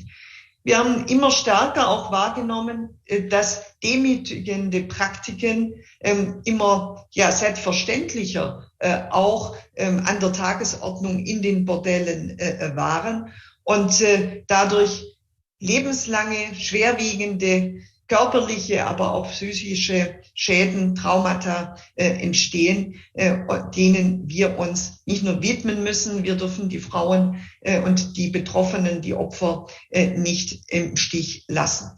Wir müssen uns um sie kümmern, auch wenn es uns zwingt, unsere eigene Gesetzgebung in Frage zu stellen, uns kritisch mit ihr auseinanderzusetzen, die wir in der Vergangenheit ja auch mit gutem Willen vorangebracht haben. Was sind die Ziele, die wir uns als Christdemokratinnen und Christdemokraten, aber auch über unsere Partei hinaus in interfraktionellen Arbeitskreisen widmen? Zum einen Und immer an erster Stelle, wir haben es gehört, muss der Mensch stehen, müssen die Betroffenen stehen. Und das heißt für uns, wir wollen die Prostituierten durch wirksameren Schutz erreichen. Um sie geht es, um ihre Selbstbestimmung, um ihre Menschenwürde. Und deshalb geht es nicht um Kriminalisierung von Prostituierten, sondern um die Kriminalisierung derer, die kriminelle Handlungen vornehmen und die ihre Würde tangieren. Wir sehen uns als Gesellschaft, aber auch als Staat in der Verantwortung, Menschen vor seelischen und vor körperlichen Schäden zu schützen. Und deshalb haben wir sehr intensiv darüber diskutiert, wie uns dies am besten gelingt. Als Frauenunion der CDU Deutschland sind wir nach intensiven Diskussionen zu der Überzeugung gekommen, dass es einen Perspektivwechsel braucht. Ich hatte eingangs gesagt, Prostitution ist kein Beruf wie jeder andere. Ja, wenn es kein Beruf ist und wenn wir diesen Zwang, von dem Chandra Borunto gesprochen hat, wenn wir den nicht nur zur Kenntnis nehmen, sondern wenn wir uns bewusst machen, was das bedeutet, dann wollen und ist es richtig, diesen Perspektivwechsel auch von der Seite der Nachfrage her anzudenken. Und das heißt für uns, dass wir den Sexkauf als Akt stigmatisieren, aber nicht die Prostituierte, dass wir den Schutz der Prostituierten in den Mittelpunkt staatlichen Handelns stellen und deshalb nicht unsere Aufmerksamkeit und Mühe noch mehr in die formale Legalisierung der eigentlichen Handlung legen, sondern dass wir das Prostitutionsgewerbe für Menschenhändler und Zuhälter wirtschaftlich unattraktiv machen wollen. Damit eröffnen sich auch neue Perspektiven für betroffene Frauen, für Prostituierte. Und deshalb ist und kommt ein weiteres wichtiges Element für uns dazu. Und das sind die Ausstiegshilfen. Das ist all das, was wir an Beratung, Betreuung, Begleitung, eine Rückkehr in ein selbstbestimmtes, würdevolles Leben dann auch ermöglichen können. Dass wir das alles nicht in einem Tag erreichen können, haben diese Diskussionen uns auch gezeigt. Denn es gibt immer noch einen nicht unerheblichen Teil, der das Instrument als nicht sachgerecht ansieht und die Befürchtung hat, dass noch mehr an Prostitution ins Dunkelfeld abrutschen würde. Und deshalb bin ich sehr froh und dankbar, dass wir in unserer parlamentarischen Gruppe der CDU-CSU-Bundestagsfraktion uns zu einem schrittweisen Vorgehen verständigt haben. Und besonders freue ich mich, dass wir noch in dieser Legislaturperiode, die nur weniger als 100 Tage nur noch dauern wird, am morgigen Tag im deutschen Parlament, im Deutschen Bundestag, weitere Verschärfungen und damit Verbesserungen für Frauen und Männer in der Prostitution erreichen können. Denn wir wollen eine weitere Verschärfung, eine Strafverschärfung verabschieden, die noch in diesem Jahr auch wirksam in Kraft treten soll, indem wir die Hürden für die Verurteilung von Freiern bei Zwangsprostitution erheblich absenken. Das heißt, dass in Zukunft der Freier beweisen muss, dass er die Notlage der Frau hätte erkennen können und nicht umgekehrt die Strafverfolgungsbehörden dem Freier nachweisen müssen, dass er es hätte erkennen können. Wir wollen hier Leichtfertigkeit als Tatbestandsmerkmal jetzt neu festlegen und damit die Möglichkeiten, auch an dieser Stelle die Nachfrage deutlich zu verringern, entsprechend verankern.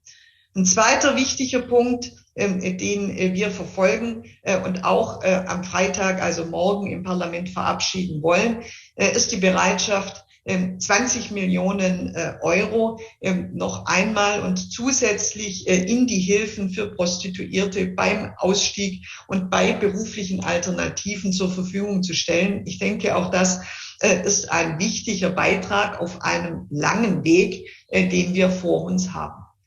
Ja, die Legislaturperiode läuft in weniger als 100 Tagen ab. Die Parteien formulieren ihre Positionen für die Bundestagswahl und die kommenden Schritte, die auf uns zukommen. Auch hier haben sich die Christdemokraten in dieser Woche verständigt zu einem weiteren wichtigen Schritt. Denn wir haben in unserem Wahlprogramm vereinbart und formuliert, dass wir Prostitution von Menschen, die unter 21 sind, verbieten wollen, von Frauen, die schwanger sind, verbieten wollen und die jeweilige Freier, die sich dann dennoch diese Dienstleistung von Minderjährigen beziehungsweise von Frauen unter 21 kaufen wollen, entsprechend bestrafen. Also ein weiterer wichtiger Schritt, der mir sagt, ich glaube, wir können so nach und nach einen wichtigen Beitrag leisten, um Prostitution und damit die Verletzung der Selbstbestimmung, der sexuellen Selbstbestimmung und Menschenwürde von Frauen einzudämmen. Aber ich weiß, ohne Verbündete und ohne diejenigen, die mitkämpfen, die mitstreiten und ohne diejenigen, die uns auch offen schildern, welchen Leidensweg sie durchgemacht haben, werden wir nicht zu diesen Veränderungen kommen.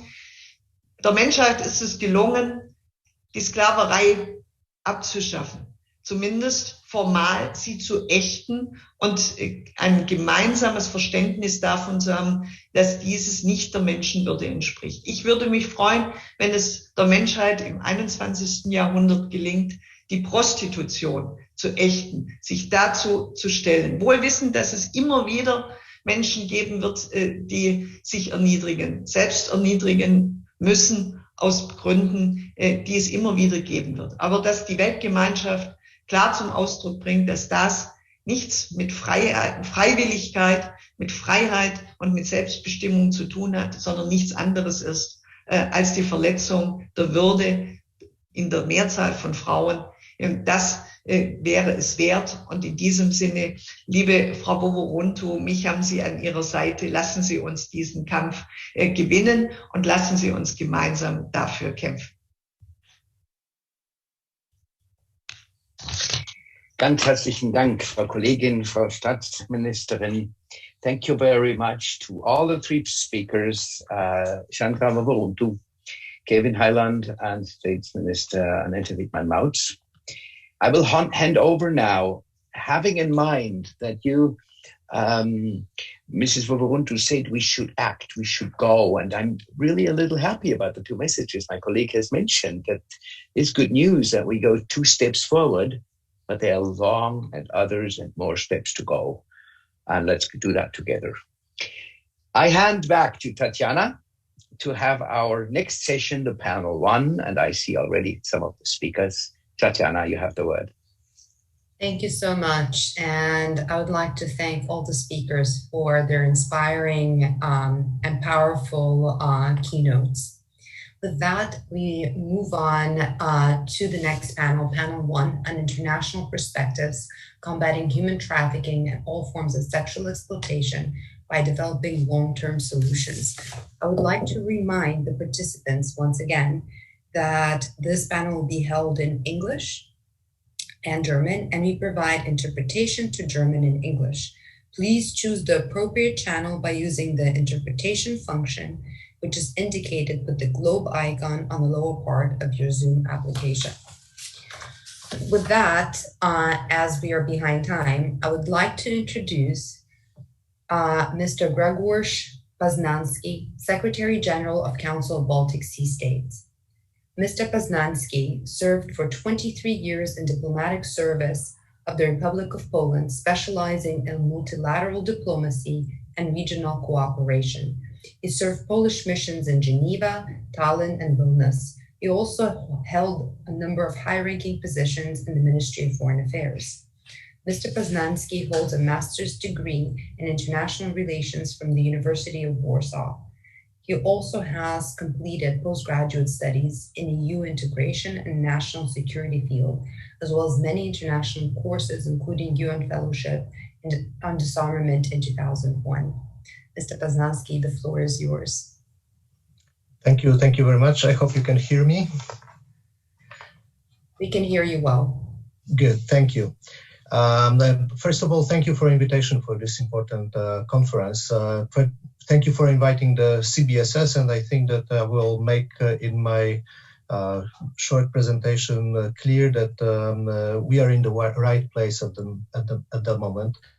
Let me just refer to what just Mr. Heinrich has just said about that we are making the first step in the long journey. That's how the Chinese saying goes, that 1,000 miles journey starts with a single step. Let me say that we've already made quite a few steps, so the first steps are already behind us. But let me go back to the topic.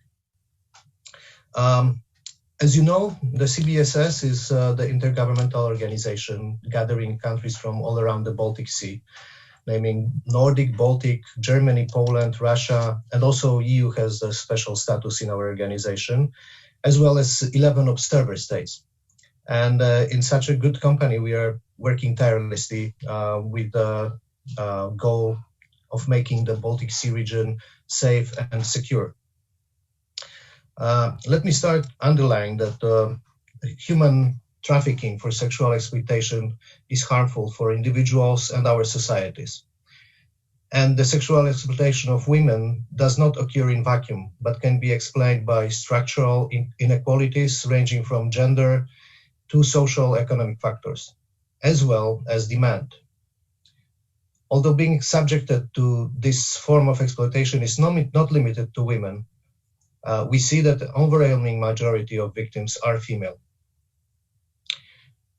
Discouraging the demand, which is driving force explaining the prevalence of human trafficking in our region, is clearly addressed in the EU directive on human trafficking, as well as the EU strategy against the trafficking of human beings. We are all encouraged to take steps and introduce measures nationally and internally in order to curb demand for sexual exploitation, as well as to provide victims of this crime with the assistance they are entitled to. The topic of human trafficking engages our organization deeply and throughout the activities of the so-called Task Force Against Human Trafficking. We take the work against this form of organized crime very, very seriously. The task force is committed to put focus on tackling human trafficking for sexual exploitation and end violation of women and children fundamental rights through research, analysis, policy discussions, and other actions that will help improve identifying, protecting, and assisting victims of trafficking for sexual exploitation. The work is elevated by us having a common understanding between our member states, which is to address human trafficking for sexual exploitation with a gender-sensitive approach, and by streamlining initiatives on the topics of migration, security, and economy within the efforts against the human trafficking. The task force that I've mentioned has introduced several initiatives with our member states aimed at addressing human trafficking for sexual exploitation on different levels. So allow me to go through most important 3 fields that we do here in the organization. In spite of increased knowledge surrounding the issue of human trafficking for sexual exploitation during the last decade, it's clear that the public awareness on the issue leaves much to be desired. However, we know that awareness raising is not limited to a short-term information campaigns, but that mass media must be utilized as a partner to increase the public awareness. Recently, we conducted research in several member states, which showed that human trafficking for sexual exploitation is often stereotypically portrayed, both through the text and images. Inaccurate perceptions of how victims of sexual exploitations are expected to look like and behave like may contribute to inaccurate imagery of what sexual exploitation really entails. The worst case scenario is that victims go unidentified if there are large misperceptions on what to look for. Our research have shown that mass media and media in general sometimes portray sexual exploitation as something external or imported, forgetting to include the crucial factor, which is demand. Therefore, we've launched the media project Talia, focusing on the role of mass media in shaping our understanding of human trafficking. In this project, we sought to expand our partnership on the issue and to include faculties of journalists from various universities as well as journalists. These events consisted of interactive discussions between students and renowned journalists from our member states who are experienced in covering topics such as human trafficking, human rights, and migration. Most of us will never directly encounter human trafficking, which means that the media cover of the topic will be our first point of information. And compassionate and informed media coverage of this important issue is really crucial to raise public awareness. And the best step to achieve this is by involving future journalists and introduce them to the issue. The other area is, while addressing demand, the work on ensuring that all victims of trafficking for sexual exploitation receive the assistance. We've just heard that they really need to be we need to focus on this assistance. They should continue more vigorously than ever before. We have launched the broadest transnational referral mechanism in Europe, developed and agreed by 14 countries. The TRM puts specific emphasis on sexual exploitation, as this remains one of the most common forms of exploitation in our region. In general, standards and mechanisms intended to ensure a smooth victim referral nationally and internationally are key in order to involve stakeholders and to have shared agreement on mandates and responsibility. Guaranteeing victims of sexual exploitation their rights is central and must in all cases be viewed as an issue of human rights and dignity. When it comes to recognizing the warning signs of human trafficking and identifying victims or persons at risk, as well as preventing human trafficking, cities and regions must be at the front line. And CBSS is actively working to strengthen the role of local actors, such as municipalities, in the fight against human trafficking, by providing necessary guidelines, tools, and training, as there is significant potential for improving the municipalities' role in preventing individuals becoming victims, as well as in activities related to assisting victims of trafficking. The Task Force on Trafficking on Human Beings developed guidelines for municipalities, and you can check them up on our website, and all our efforts you can check on our website of the CBSS. So we developed those guidelines for municipalities that are called Stepping Up Local Action Against Human Trafficking. They focus on the main critical issues identified by local actors, how to map the local trafficking situation, where to look and how to look, how to identify victims, how to provide assistance, and how to strengthen measures to prevent human trafficking. The guidelines place emphasis on having stakeholders such as women's shelters involved in the local work, as they are very often the most experienced actor in assisting victims of sexual exploitation. The key for ensuring the long-term solution for victims of trafficking is building multidisciplinary partnerships at the local level and linking these partnerships to the national referral mechanism. All of us involved in the anti-trafficking work need to be decisive in countering sexual exploitation and ensuring that the victims, usually women, are offered the assistance they are entitled to. Recognizing demand as a large factor behind human trafficking and will aid and guide us in developing measures adequate to the context and the victim's need. Let me sum up with this general statement. We really need multi-level and multi-stakeholder approaches. We need international, regional, national, local levels, as well as governments, local governments, NGOs, academia, media, all on board. Most recently, organized by the CBSS show also that the youth has very important contribution. We've learned a lot from our youth, and we really want to engage them in those discussions. So we must work together. We must learn quickly from each other to provide accurate and timely responses. And I think that the regional organizations like CBSS and many others are really good platforms for delivering multi-level and multi-stakeholder solutions. Thank you for your attention.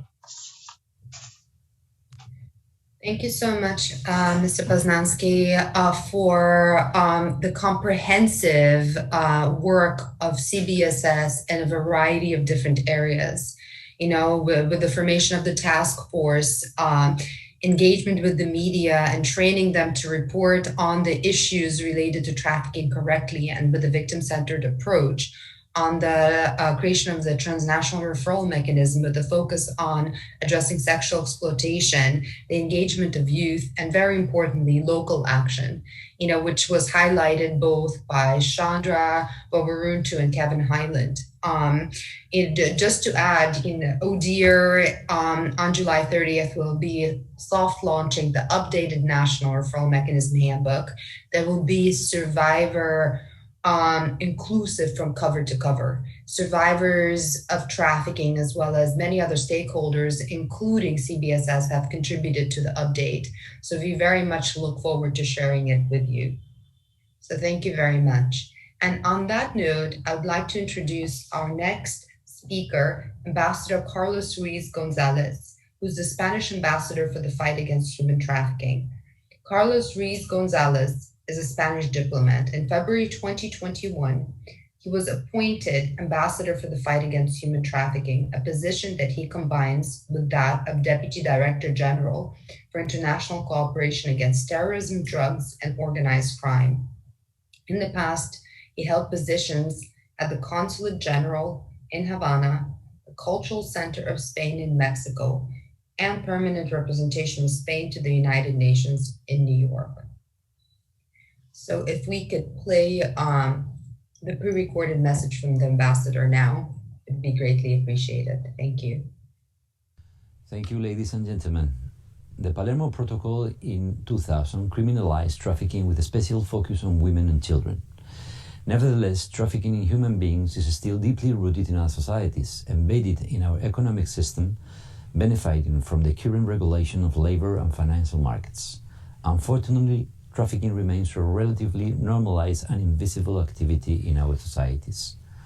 The obscene profits of human trafficking are estimated to be on the rise due to the increase in trafficking activities, showing that the COVID-19 crisis has not brought a halt to the upward trend in human trafficking, but has provided an opportunity for these criminal activities to intensify. We can no longer ignore this reality, especially now that the situation is truly alarming. The pandemic has had extremely negative consequences on human trafficking. These consequences stem mainly from the restrictive measures taken to control the pandemic, namely social distancing, confinement, and restrictions of mobility. The impact of pandemic on the global economy is a factor that increases the risk of exposure to trafficking networks. According to data from the International Labour Organization, 42% of women workers in the informal sector are at higher risk of being trafficked, compared to 32% of men in the same situation. The negative consequences of the pandemic also affect people who were not previously precarious. The ILO estimates that up to 35 million more people could be in working poverty. These people, unable to meet their basic needs, are more exposed to trafficking networks as their debts increase and they are pushed into debt bondage. The restrictive measures of COVID-19 have also promoted increased internet use, which is an opportunity that traffickers have been able to exploit. Many victims of trafficking have been forced into confinement with the traffickers. Despite the worsening conditions of exploitation that this entails, victims find it more difficult to leave the place of exploitation because of the fear of arrest and the difficulty of moving over medium and long distances. Many social services and organizations have had to switch their client care to telework, which makes the work of victim identification, follow-up and assistance more difficult. These facts, coupled with social distancing measures, have increased the isolation of the victims. We have therefore detected an increase in physical and mental health problems, an increase in physical and psychological violence, and an increase in exploitation, as traffickers want to mitigate their economic losses and often force victims to work more precarious and longer hours. The consequences of the pandemic also affect survivors of trafficking. Isolation and limited access to services such as health and psychological services can rekindle post-traumatic stress disorder. Their vulnerability may also be increased by the high risk of re-victimization. The pandemic and measures to combat the virus have contributed to making victims of human trafficking more invisible than ever. However, in order to design our actions at both national and international levels, we need to adopt a concrete perspective that allows us to understand how these networks work. The concept of demand in the fight against human trafficking implies that this crime should be approached as the business that it is, and therefore the main driver of these crimes is the law of supply and demand. This is the first major reflection and the first premise from which we, the countries of destination, might start from, for the simple reason that we are the demanders. Demand saves trafficking. The evidence is that during confinement and mobility restrictions, human trafficking has digitalized because there has been an increase in hours spent online. Traffickers have adapted to the new normal, moving from physical exploitation to online exploitation, which present new challenges in the fight against these crimes.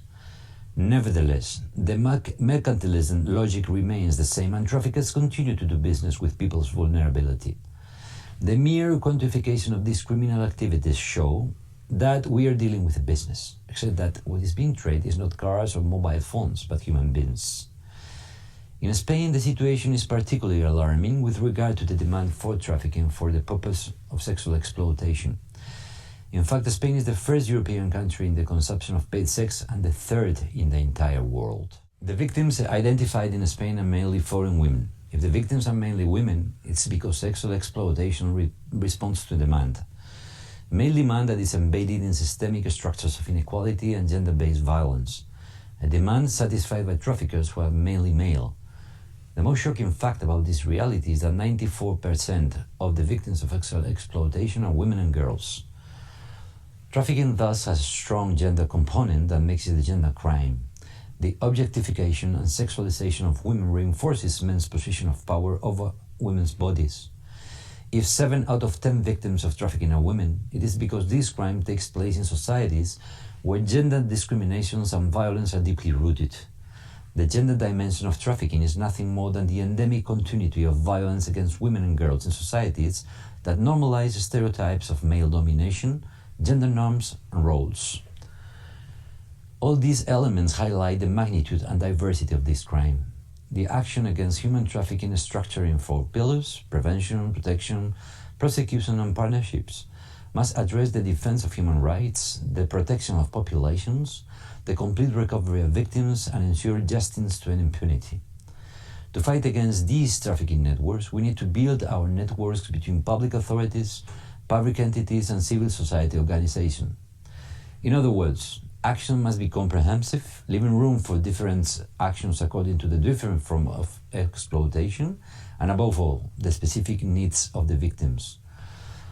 Spain, aware of this reality, has made the fight against human trafficking a priority within feminist foreign policy, with the gender dimension being a cross-cutting factor in all the measures and actions we undertake. As a transnational crime, Spain is launching a series of initiatives to provide us with instruments and mechanisms that will enable us to move towards a global anti-trafficking strategy. Our political compromise has to be global, the agenda has to be international, and our approach all-inclusive, and our fight worldwide. Thank you for listening and for your commitment.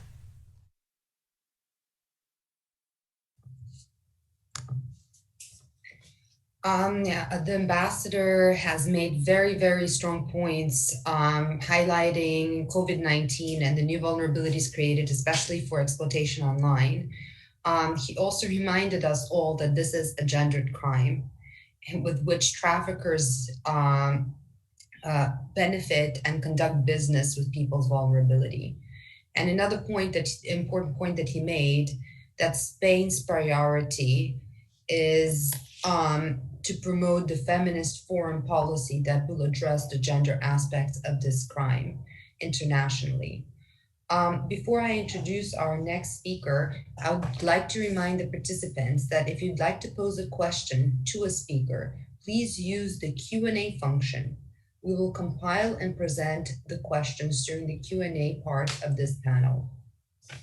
And now I would like to introduce Gudrun Kugler, member of the National Council of Austria. Dr. Gudrun Kugler, member of the National Council, is a spokesperson for human rights and for displaced persons of the Parliamentary Club of the Austrian People's Party. She is deputy chairperson of the Committee on Human Rights and a member of numerous committees such as Justice, Family, Youth, Equal Treatment, and the Ombudsman Board. In the OSCE Parliamentary Assembly, she holds the position of vice chair of the ad hoc committee on migration.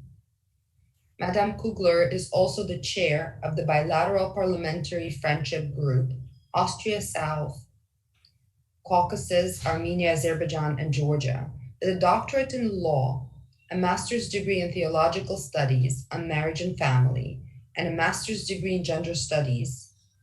Ms. Kugler was active at the UN, OSCE, and EU before becoming a local councillor and MP, where she was also a member of the advisory panel of the EU Fundamental Rights Agency from 2010 to 2012.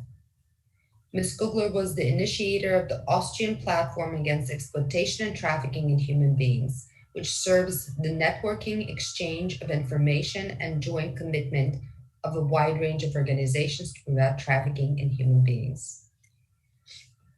I would like to give you the floor now, Ms. Kugler.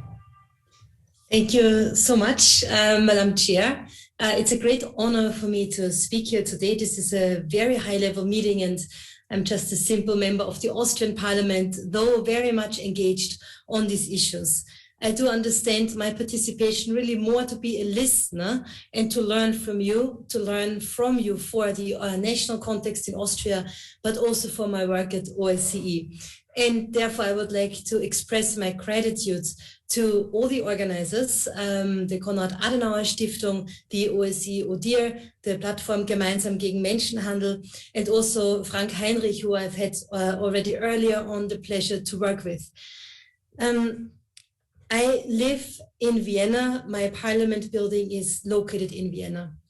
And I have a friend who is a social worker, and she works with prostitutes. And she said to me one morning, she said, you know, last night I was out there on the streets talking to women, and I saw two women, and I asked them whether they needed anything, whether they wanted to have a cup of tea or some hygienic things. And these two women, she said, looked at me and said, no, we don't need anything, but we would like to know in which city we are.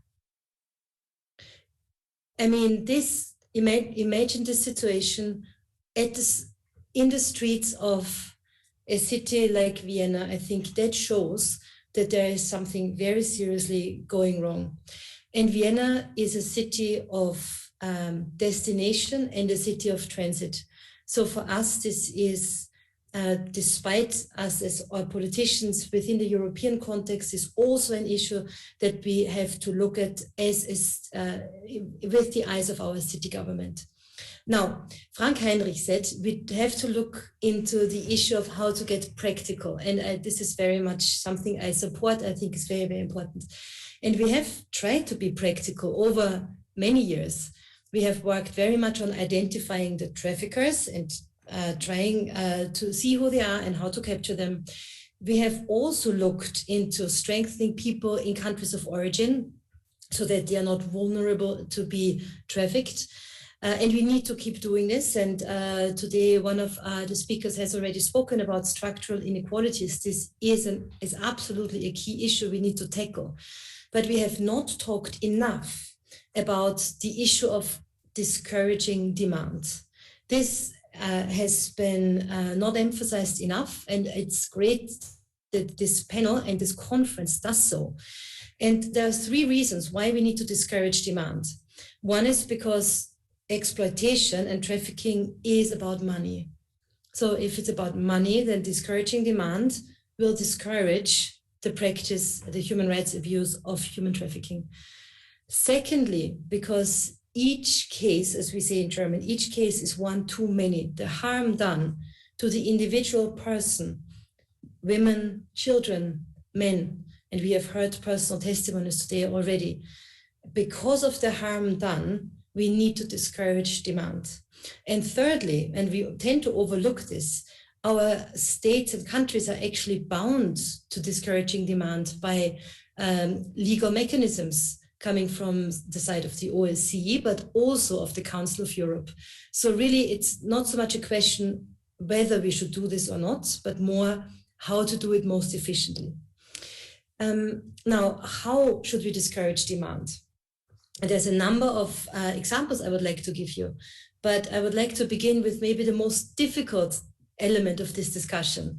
And this is whether buying sexual services should be legal or not.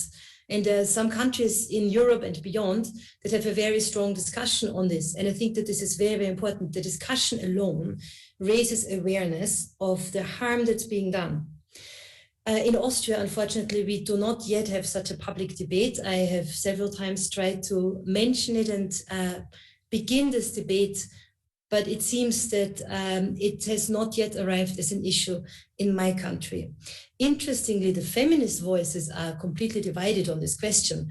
For me, it is hard to understand why a feminist would not understand the difficulties that women in prostitution suffer, and that it is a dimension of male dominance over the female body.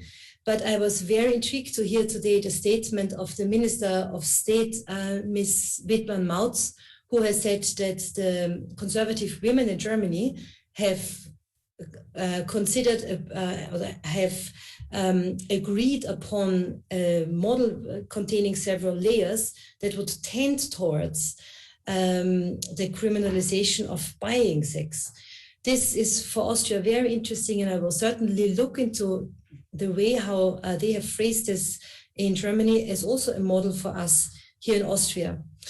And one thing that is clear, I think we can say, is that we need to look at a number of loopholes. I can tell you for Austria, if you come as an asylum seeker to Austria, and you wait for your asylum process for 3 months, you can actually apply to work in prostitution, but you cannot work in other jobs. And that's very, very strange. And I wonder who came up with this idea. But this allows abuse. For example, if somebody is trafficked, and the trafficker would say, so all you need to do is once you arrive in Austria to say, I apply for asylum. It takes 2, 3 years, even 4 years to go through all the different levels of courts. And in this time, you can legally work in prostitution. So, of course, you see that this is very open to abuse. We have a number of countries from which women working in prostitution come in Austria. This is a number of Eastern European countries. They have been named already today, but it's also China and Nigeria, for example. So I think that such loopholes need to be closed as quickly as possible in order not to support trafficking. We have also learned, I think, that when some feminist voices say that legal prostitution is a way of self-determination of a woman, that this might be true in very, very rare cases, but that most of the other cases are a form of need, a form of poverty that seeks to be alleviated. Now, for this reason, I would suggest that we would consider the principle that the risk of being the victim of a crime is so much higher than the right of self-determination of a very, very small group of people that we need to look into this in a very critical manner. And another interesting point that was recently discussed at OSCE, when the report of the special envoy was proposed of Val Ricci, Discouraging the Demand, is actually the title of the report. We can read there that legal prostitution leads to an acceptance of the crime and less preventative methods. So this has been in a field study conducted, which country does good work in prevention and in which countries this is not happening, that you see the more critical countries are of legalized prostitution, the less they will do to prevent the crime that is part of the life reality of women then working in prostitution. So much to say just on the question of the discussion of the legality of buying sex. And I do encourage in all of our groups, countries, stakeholders, that we discuss the issue. I think discussing cannot harm us, and there is a number of important elements that we just need to consider. But what does OSCE now recommend apart from these thoughts? The key word, of course, is prevention. And prevention is separated in three parts, and that is awareness raising, it is deterrence, and it is disruption. And I think it's very clear what is meant under awareness raising.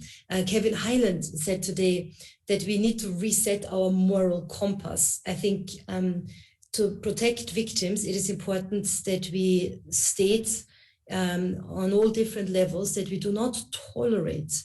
Society doesn't tolerate it if women are women, and it's the larger majority, it's the majority, as you know, but it's also affecting men and children, but that people are treated this way. So we should not, we should imply in our communication that society does not tolerate such behavior.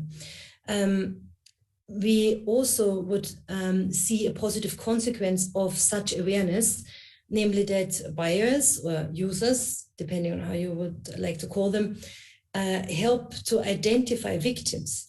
It's also a form of taking on responsibility in person of the buyer or the user, who should learn that there is very often these criminal backgrounds there, that when he comes to a woman and he sees alarming signs, that he understands that it's part of his responsibility to look into the well-being of the trafficked, of the person working in prostitution, in order to see whether it is he or she is a victim of trafficking or not. And we have heard beautiful stories of how then the buyers have helped the trafficked person. I do remember the story of a buyer in London who went to this woman and she asked him for help, and he realized what was going on. And he would open the window for her that was very high up on the wall, so she couldn't get there alone, help her to climb up. And then she would sneak out and he would leave the house and catch her from the outside and help her to come to a place where she would find help. So he did this because he didn't want to victimize somebody, and he realized what was going on. And so awareness brings about responsibility and therefore identification of victims. Now, OSCE speaks not only of awareness raising, but also of deterrence. And deterrence means that there are that measures deter the buyer. For example, one could do this via companies or large organizations that would issue an internal code of conduct. And very often that would be related to this company or organization wanting to protect their reputation. That they would say, so if you work with us, this is not something that you can possibly do. And this could go even a step further. For example, that the company or the group we talk about, whatever this will be, would say, if we catch you doing such things, or if we hear about this, we will reveal your name. That has happened, and then people are afraid of using other people. The third point that OSCE recommends is disruption. And disruption would mean that there would be a disruption of communication between the buyer and the prostitutes. And that could be done, for example, through ads that are fake, that would collect people contacting the fake prostitute, and we would know who these people are. And then these people would be contacted by professionals to explain to them what's the problem and the dangers related to their behavior. Also the online, different online mechanisms and pages where buyers and prostitutes would be connected could be used and targeted in the area of disruption. I think there is many possibilities, and it would be something very, very useful in order to discourage demand. Now, I will stop here and say that from all the ideas that we have heard today, it's clear that we need to work in cooperation amongst all the stakeholders. This cannot be done only by the state or only by parliament. It has to be a combination of everybody who plays part in society. And I am a listener, and I would be very happy to hear your thoughts and also questions and comments coming in. And this will seriously, positively impact my work as a member of parliament. And thank you for your time and patience.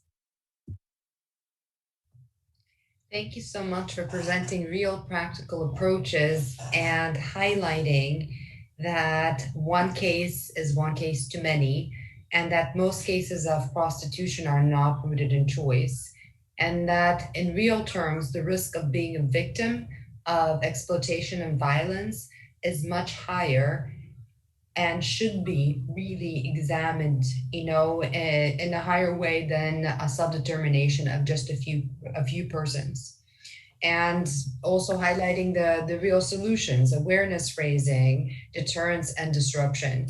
And this is the real road to addressing demand, where we cannot continue having this just as a pure business model and close our eyes to the reality of the many, not just the reality of the few in prostitution.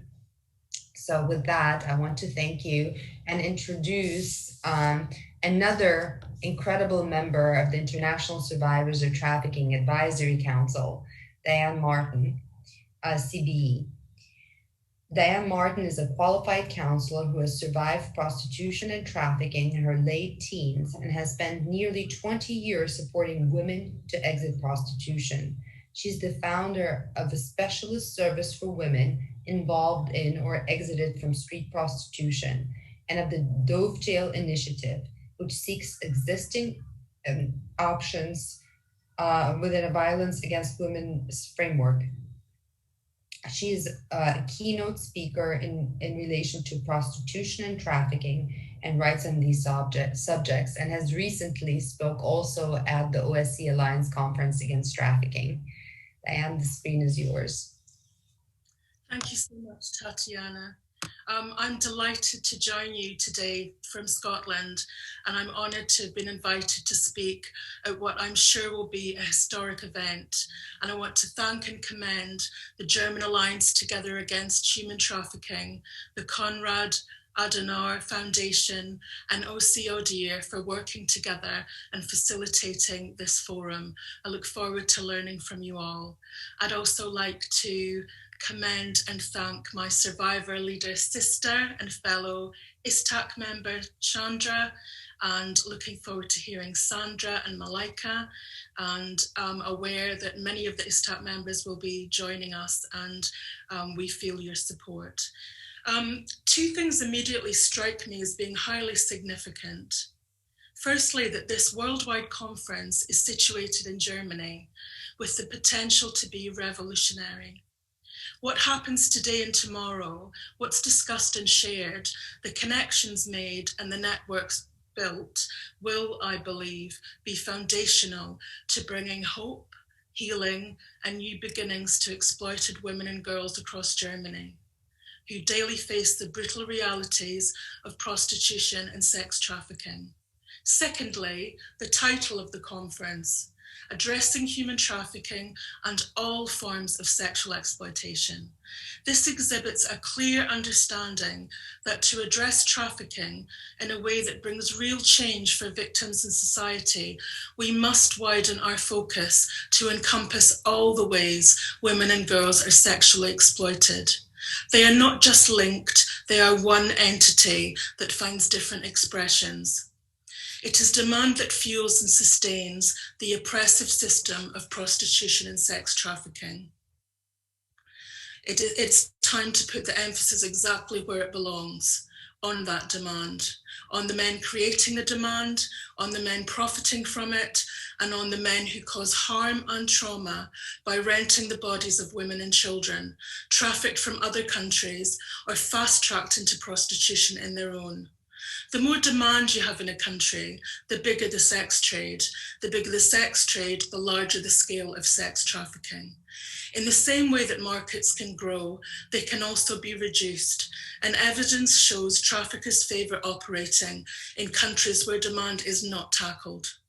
If we don't address demand, we will see no meaningful impact on sex trafficking, and will find ourselves in a revolving door of conference after conference, discussing the same things and letting down the same people. This is not an intellectual exercise. This is about very real harm visited upon the bodies and minds of women and children. It is happening right now and will keep happening if we do not take action. Right now, a woman newly arrived in a city far from home is just realizing that the retail job she was promised does not exist. It never existed. Instead, she is locked in a room, raped, and told her family will be harmed if she does not do what she's told. Alone and terrified, she is raped by a never-ending stream of men who think they can buy consent, men from all walks of life. Right now, a woman stands on a corner of her neighborhood. Another sits in a brothel, while another knocks on the door of a five-star hotel suite. Far from an empowering career choice, the pathways to the exploitation and violence they encounter every day is strewn with a catalogue of pre-existing vulnerabilities that nearly always precede involvement in prostitution and are taken advantage of by men. In my late teens, I was exploited through prostitution in London. The architecture that housed my abuse was penthouse suites and diplomatic apartments. Then, trafficked overseas, it was royal palaces and government accommodation. I've also spent over 25 years supporting other women to escape the brutality of street-based prostitution. What I have learned is it is all the same thing.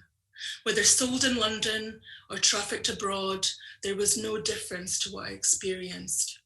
There was nothing empowering about getting raped, or having bite marks on my face, or being asked at gunpoint if my mum knew where I was and if I would like to see her again.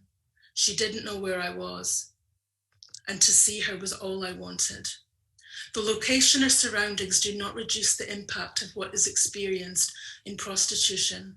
Whether wearing Prada or Primark, whether in an alleyway or a palace, the bruises feel the same, the fear feels the same, the hopelessness feels the same, and the resulting trauma feels the same.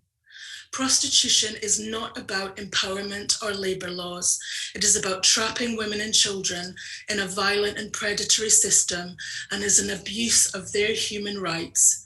They have a human right not to be bought or sold. We cannot and must not turn away. The good news is something can be done.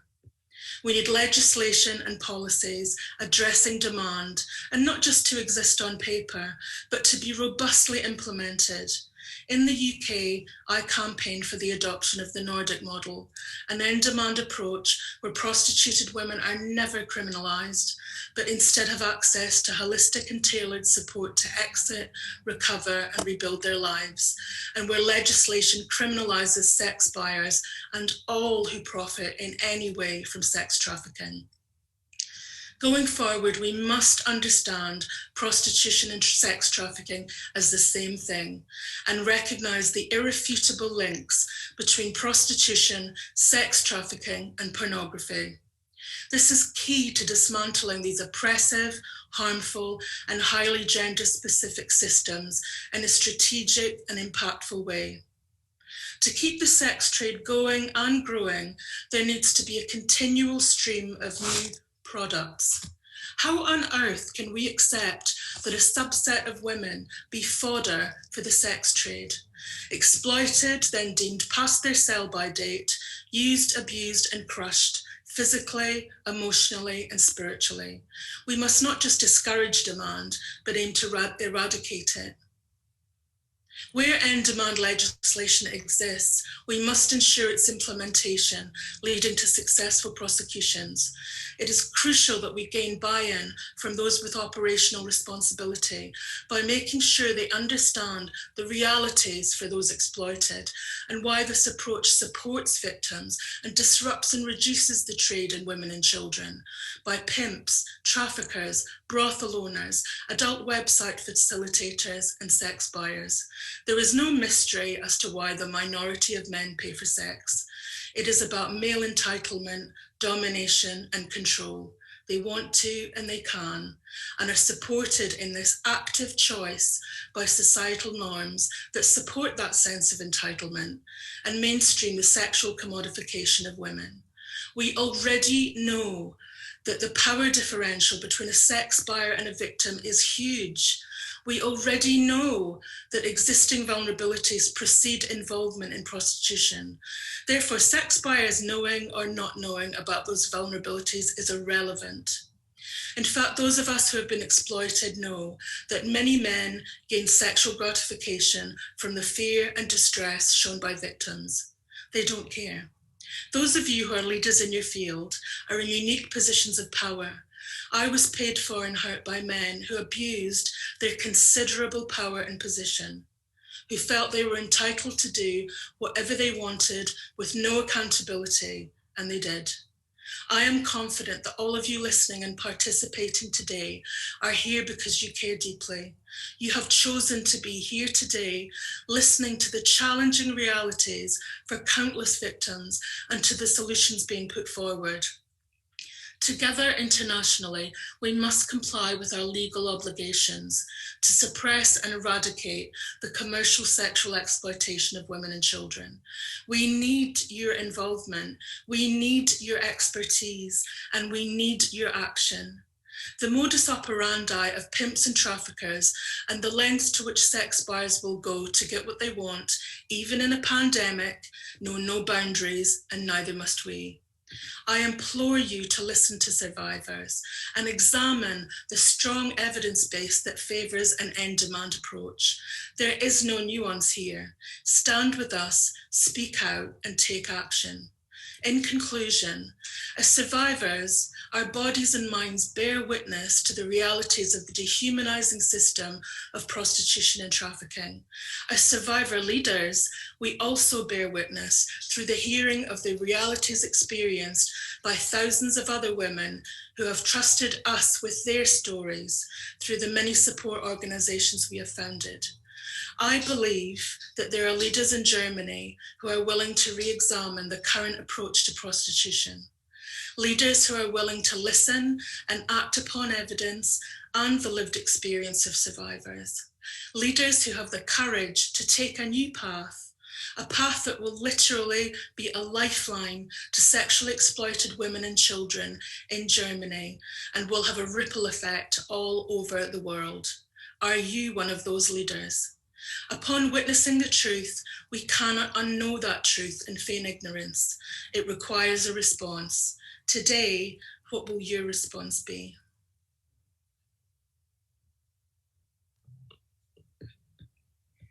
Thank you, Diane, for such powerful words and reminding everyone who's here watching this conference that this is not an intellectual exercise, but real harm done to real women and children. And the fact is, we cannot just stand by.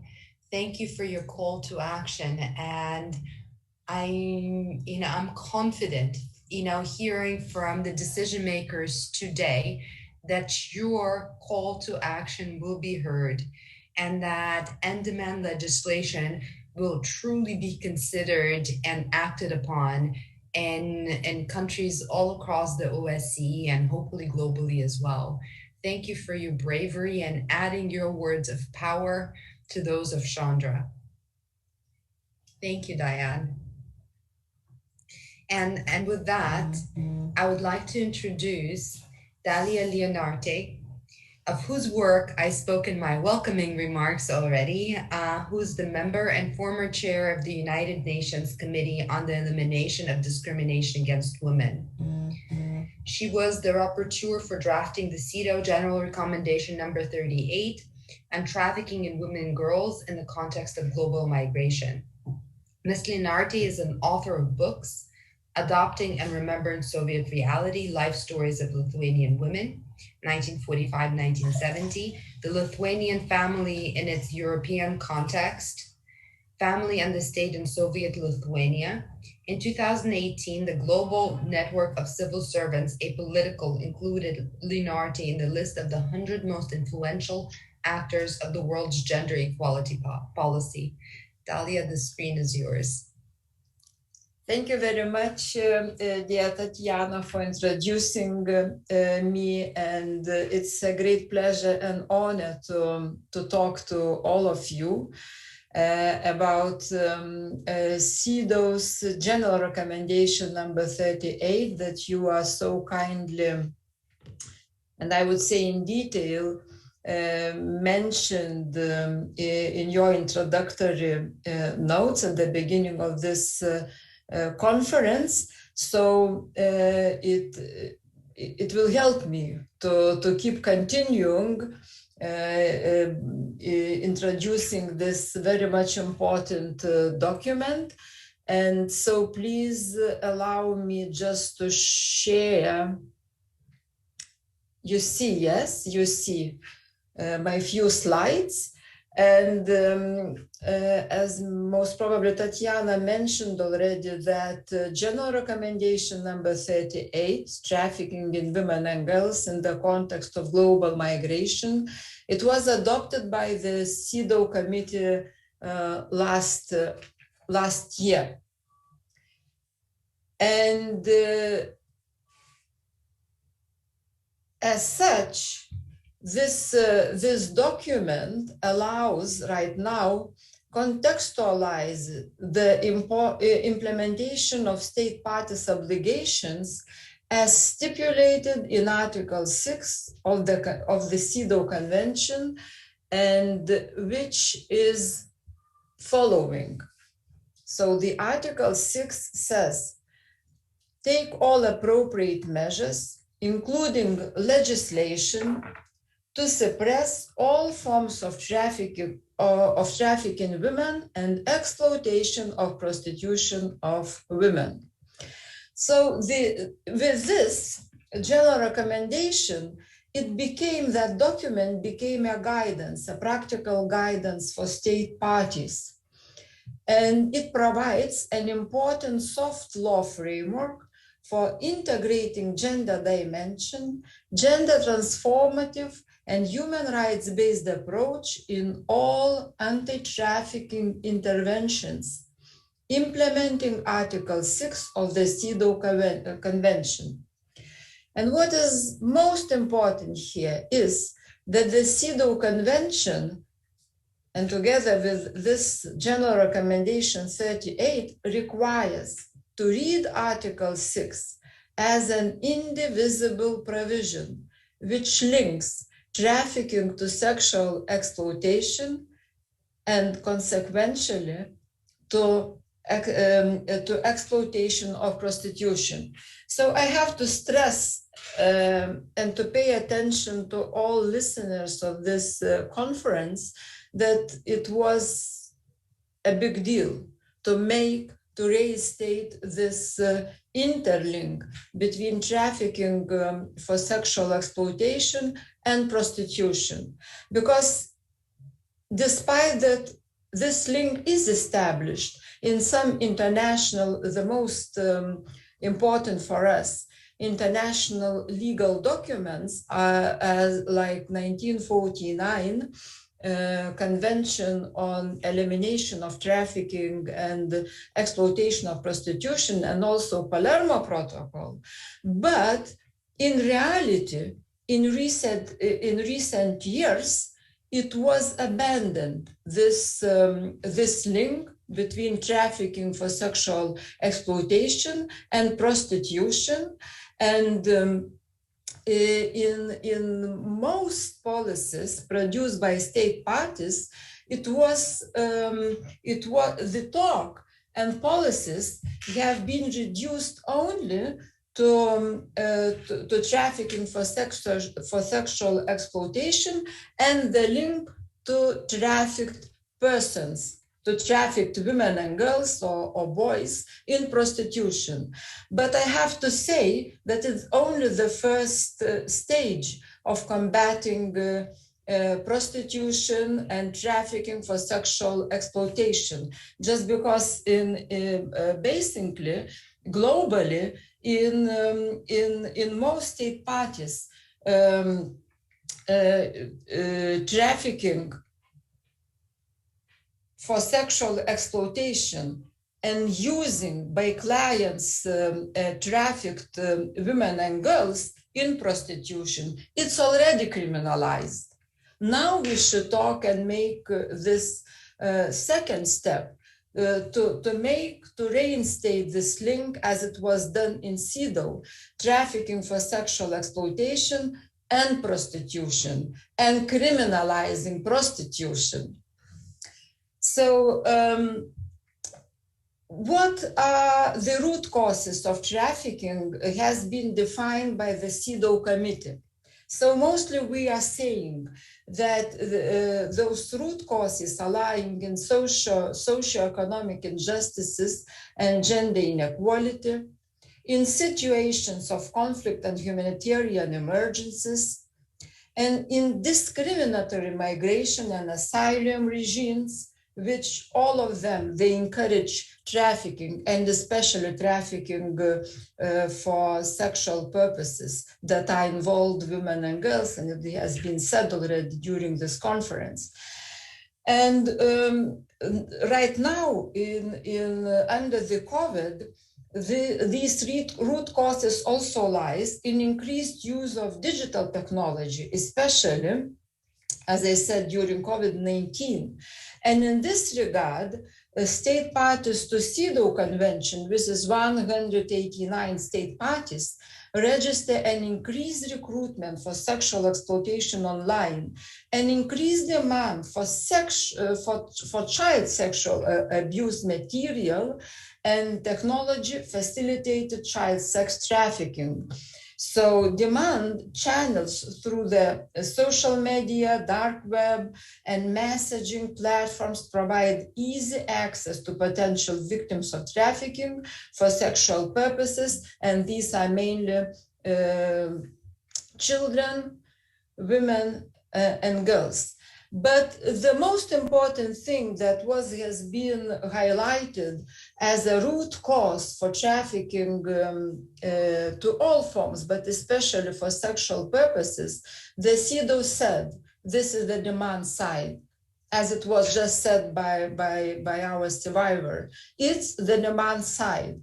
And we said in our document, for the first time actually so openly, we said that the demand side persists only due to state parties' failure to effectively discourage the demand that fosters exploitation and leads to trafficking, and especially for sexual purposes. And we said, actually, between lines, but it's very clear, that just because of corrupted governments that the demand side is not addressed properly. So the general these are that you see here, these are root causes that are highlighted in our general recommendation. And after that, general recommendation at the end, it stresses that mostly we call for state parties to improve victim identification, support and protection services, to investigate, prosecute and convict all perpetrators involved in the crime and bring perpetrators to justice. As it was said by the last survivor and all victims of trafficking and actually those who are involved in prostitution, they say what we want. We want that perpetrators would be brought to the justice, would be put into jail. And then CEDAW committee says, please recognize exploitation of prostitution as actual prostitution, as gender-based violence against women, and which is inherently linked to trafficking for sexual purposes. It's a revolution, actually, to name prostitution as a base gender violence. And I have just to mention to you that the famous and now disputed Council of Europe convention, so-called Istanbul Convention, doesn't define prostitution as a gender-based violence. It was done for the first time by CEDAW committee in our General Recommendation 38. And here at the end, as conclusion, I would like to remind to myself and to all of you that somebody called very wisely to be practical here, to be practical, to start acting. So I just want to remind you that this General Recommendation 38 is not only policy, it's not soft law document, it's not just one another document, no. CEDAW committee, it's a human rights treaty body which is ratified by globally by 189 state parties. And that means that all notion that legal aspect that have been mentioned in my short presentation will be channeled to state parties, 189 state parties recommendations and concluding observations, and we will talk with all the governments that come to Geneva periodically every 4 years, how these legal aspects in combating trafficking for sexual purposes and prostitution have been implemented by the state parties. Thank you very much. Thank you so much, Dalia, and thank you for your incredible work on recommendation number 38, which is another step in recognition, as you have said in the recommendations, that prostitution is gender violence, gender-based violence, and for once again reiterating the link between trafficking for sexual exploitation and prostitution. Your work has been incredibly important to really creating a practical change, one country at a time. So thank you very much. And with that, I would like to turn to the questions that have been asked by the audience. And the first question is to Ms. Gudrun Kugler. Many thanks to you, Ms. Gudrun Kugler, for your wonderful presentation. In Europe, the idea of gender equality and equal rights and opportunities for men and women is greatly promoted. Would you not agree that putting a portion of European citizens on sale to another portion, prevalently female citizens, on sale for male citizens, is an act against the much touted gender equality in Europe?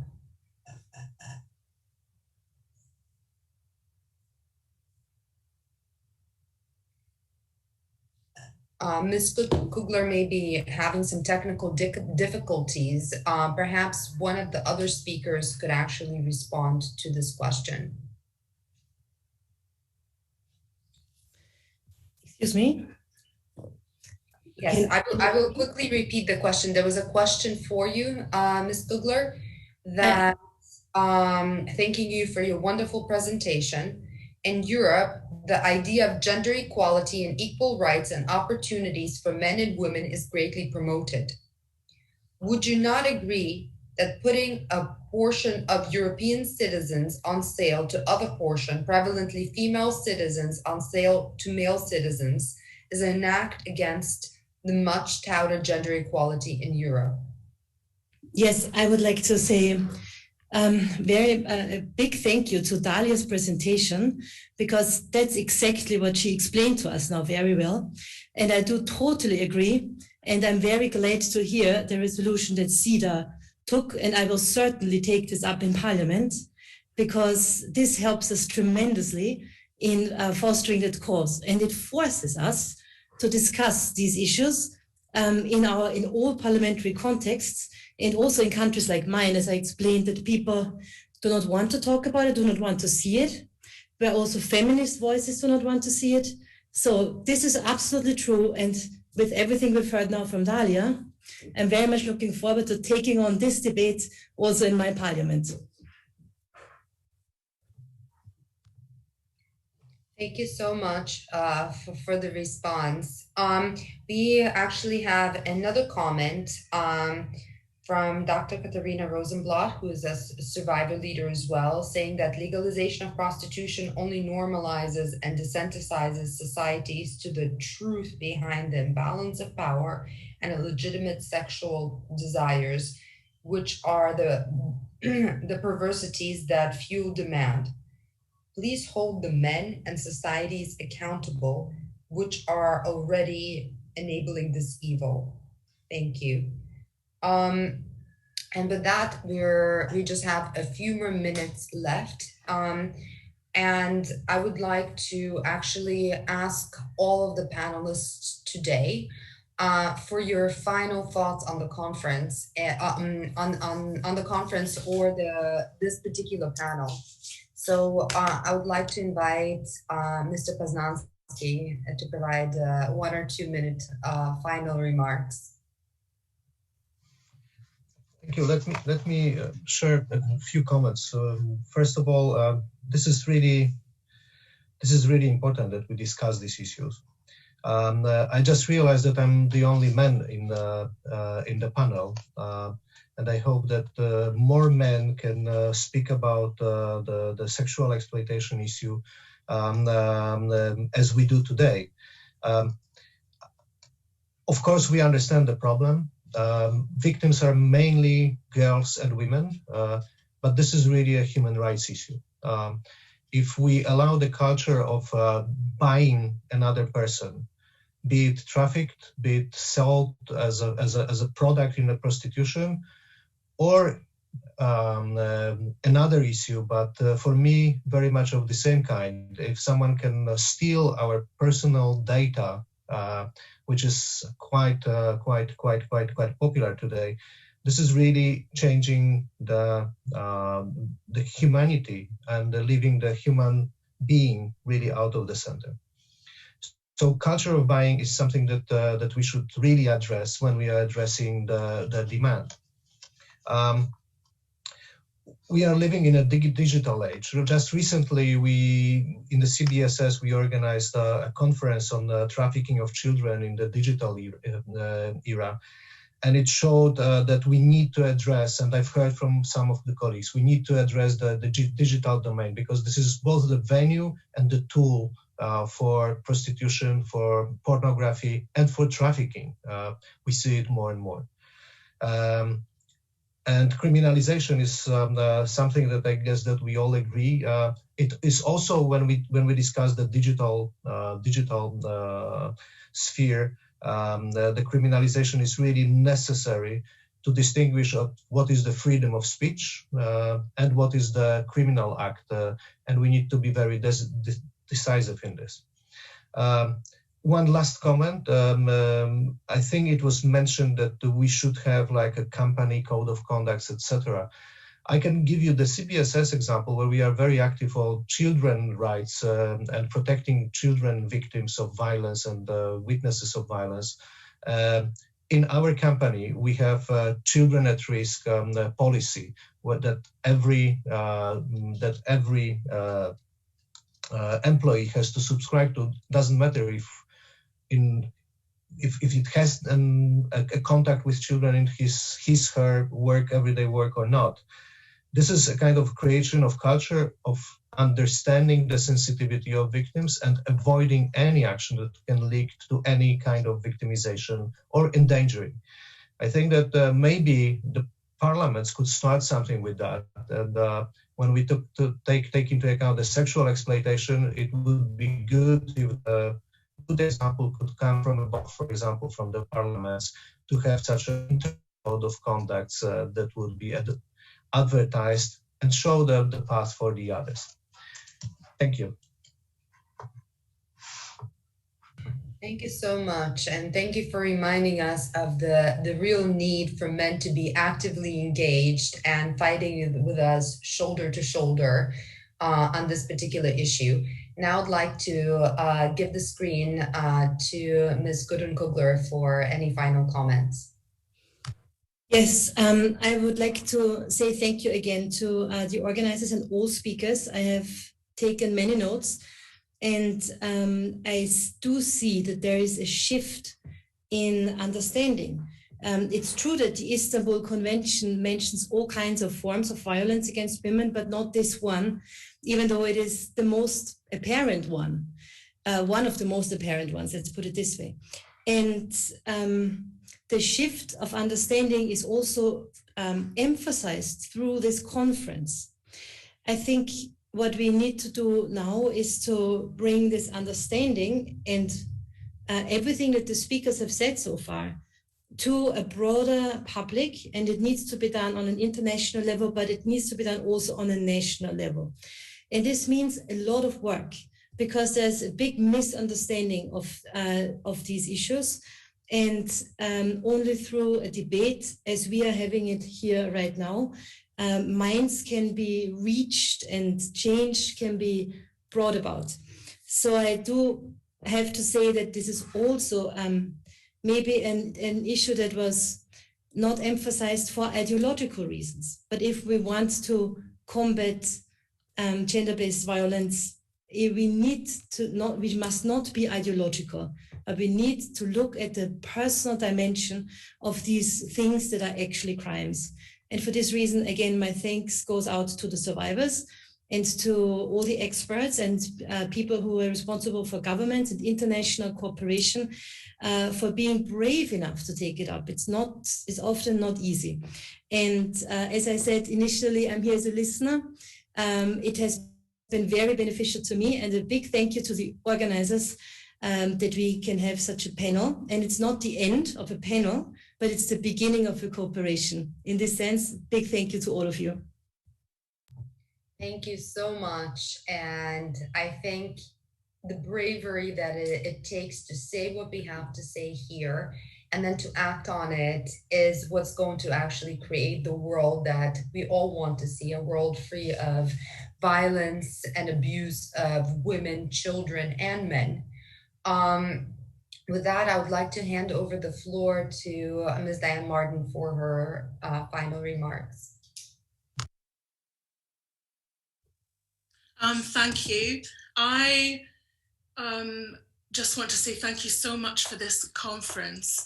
The caliber and knowledge and passion that from every speaker has and will continue to have an impact today, tomorrow, but much more than that. And I really think it will lead to action. I felt so encouraged today, so energized, and many of you will be able to relate. I've been, kind of in this field, if you like, for over 25 years, and it can be tough going. And I've learned so much how much we need each other to keep going. And so I'm so grateful to feel so energized and excited and hopeful. I've also had the privilege of seeing women exit.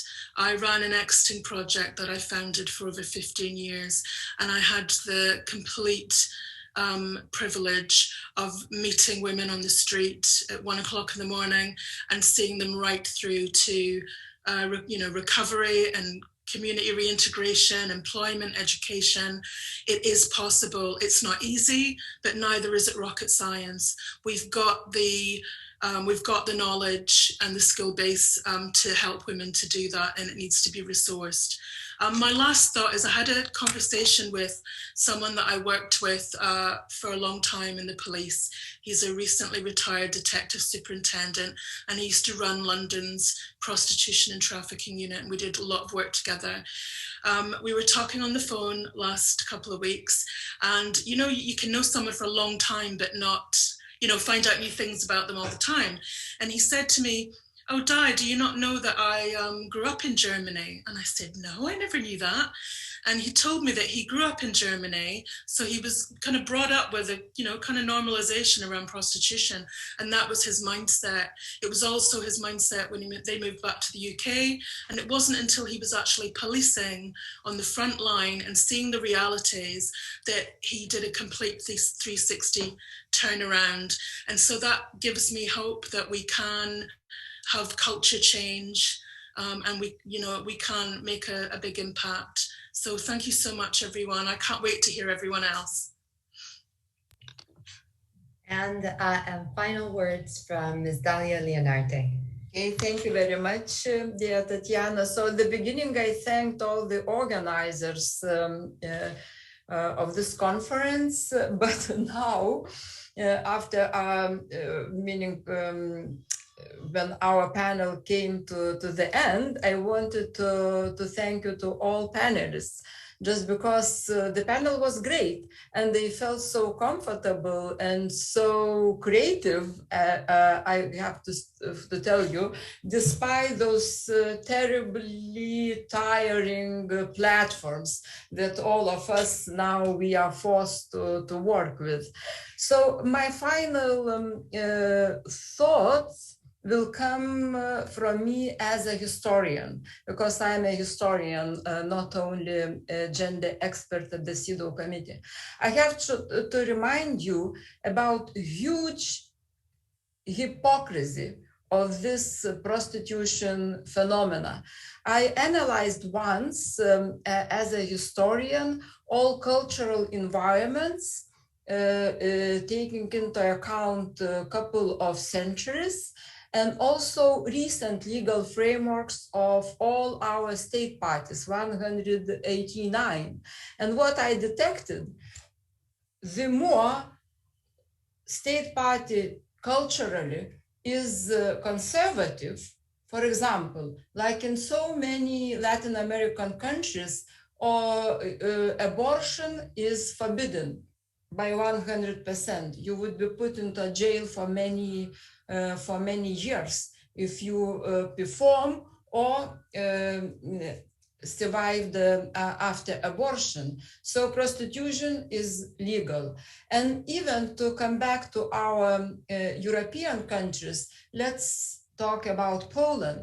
The prostitution is legal, but abortion law is the most severe in the whole Europe, forbidden by 100%, or in Hungary. So this and now I would like to come back to very true, correct words of one of our panelists, the man. He said, let's join our efforts. Efforts from academy, from social sciences, historians. Let's join to voices of politicians, to survivors, and then let's fight this highly hypocritical historical phenomena, prostitution. Thank you. Thank you so much, Ms. Leonarte. I would like to thank all the speakers, and Remind you that we have an incredible panel 2 coming up on robust national legal frameworks and their implementation, key factors in addressing human trafficking and all forms of exploitation, which will start in exactly 12 minutes. I would ask all of you not to log off, but stay within the webinar so that it will be easy for us to start on time. So we look forward to seeing you shortly in the next 12 minutes for another incredible panel with inspiring speakers. Thank you very much.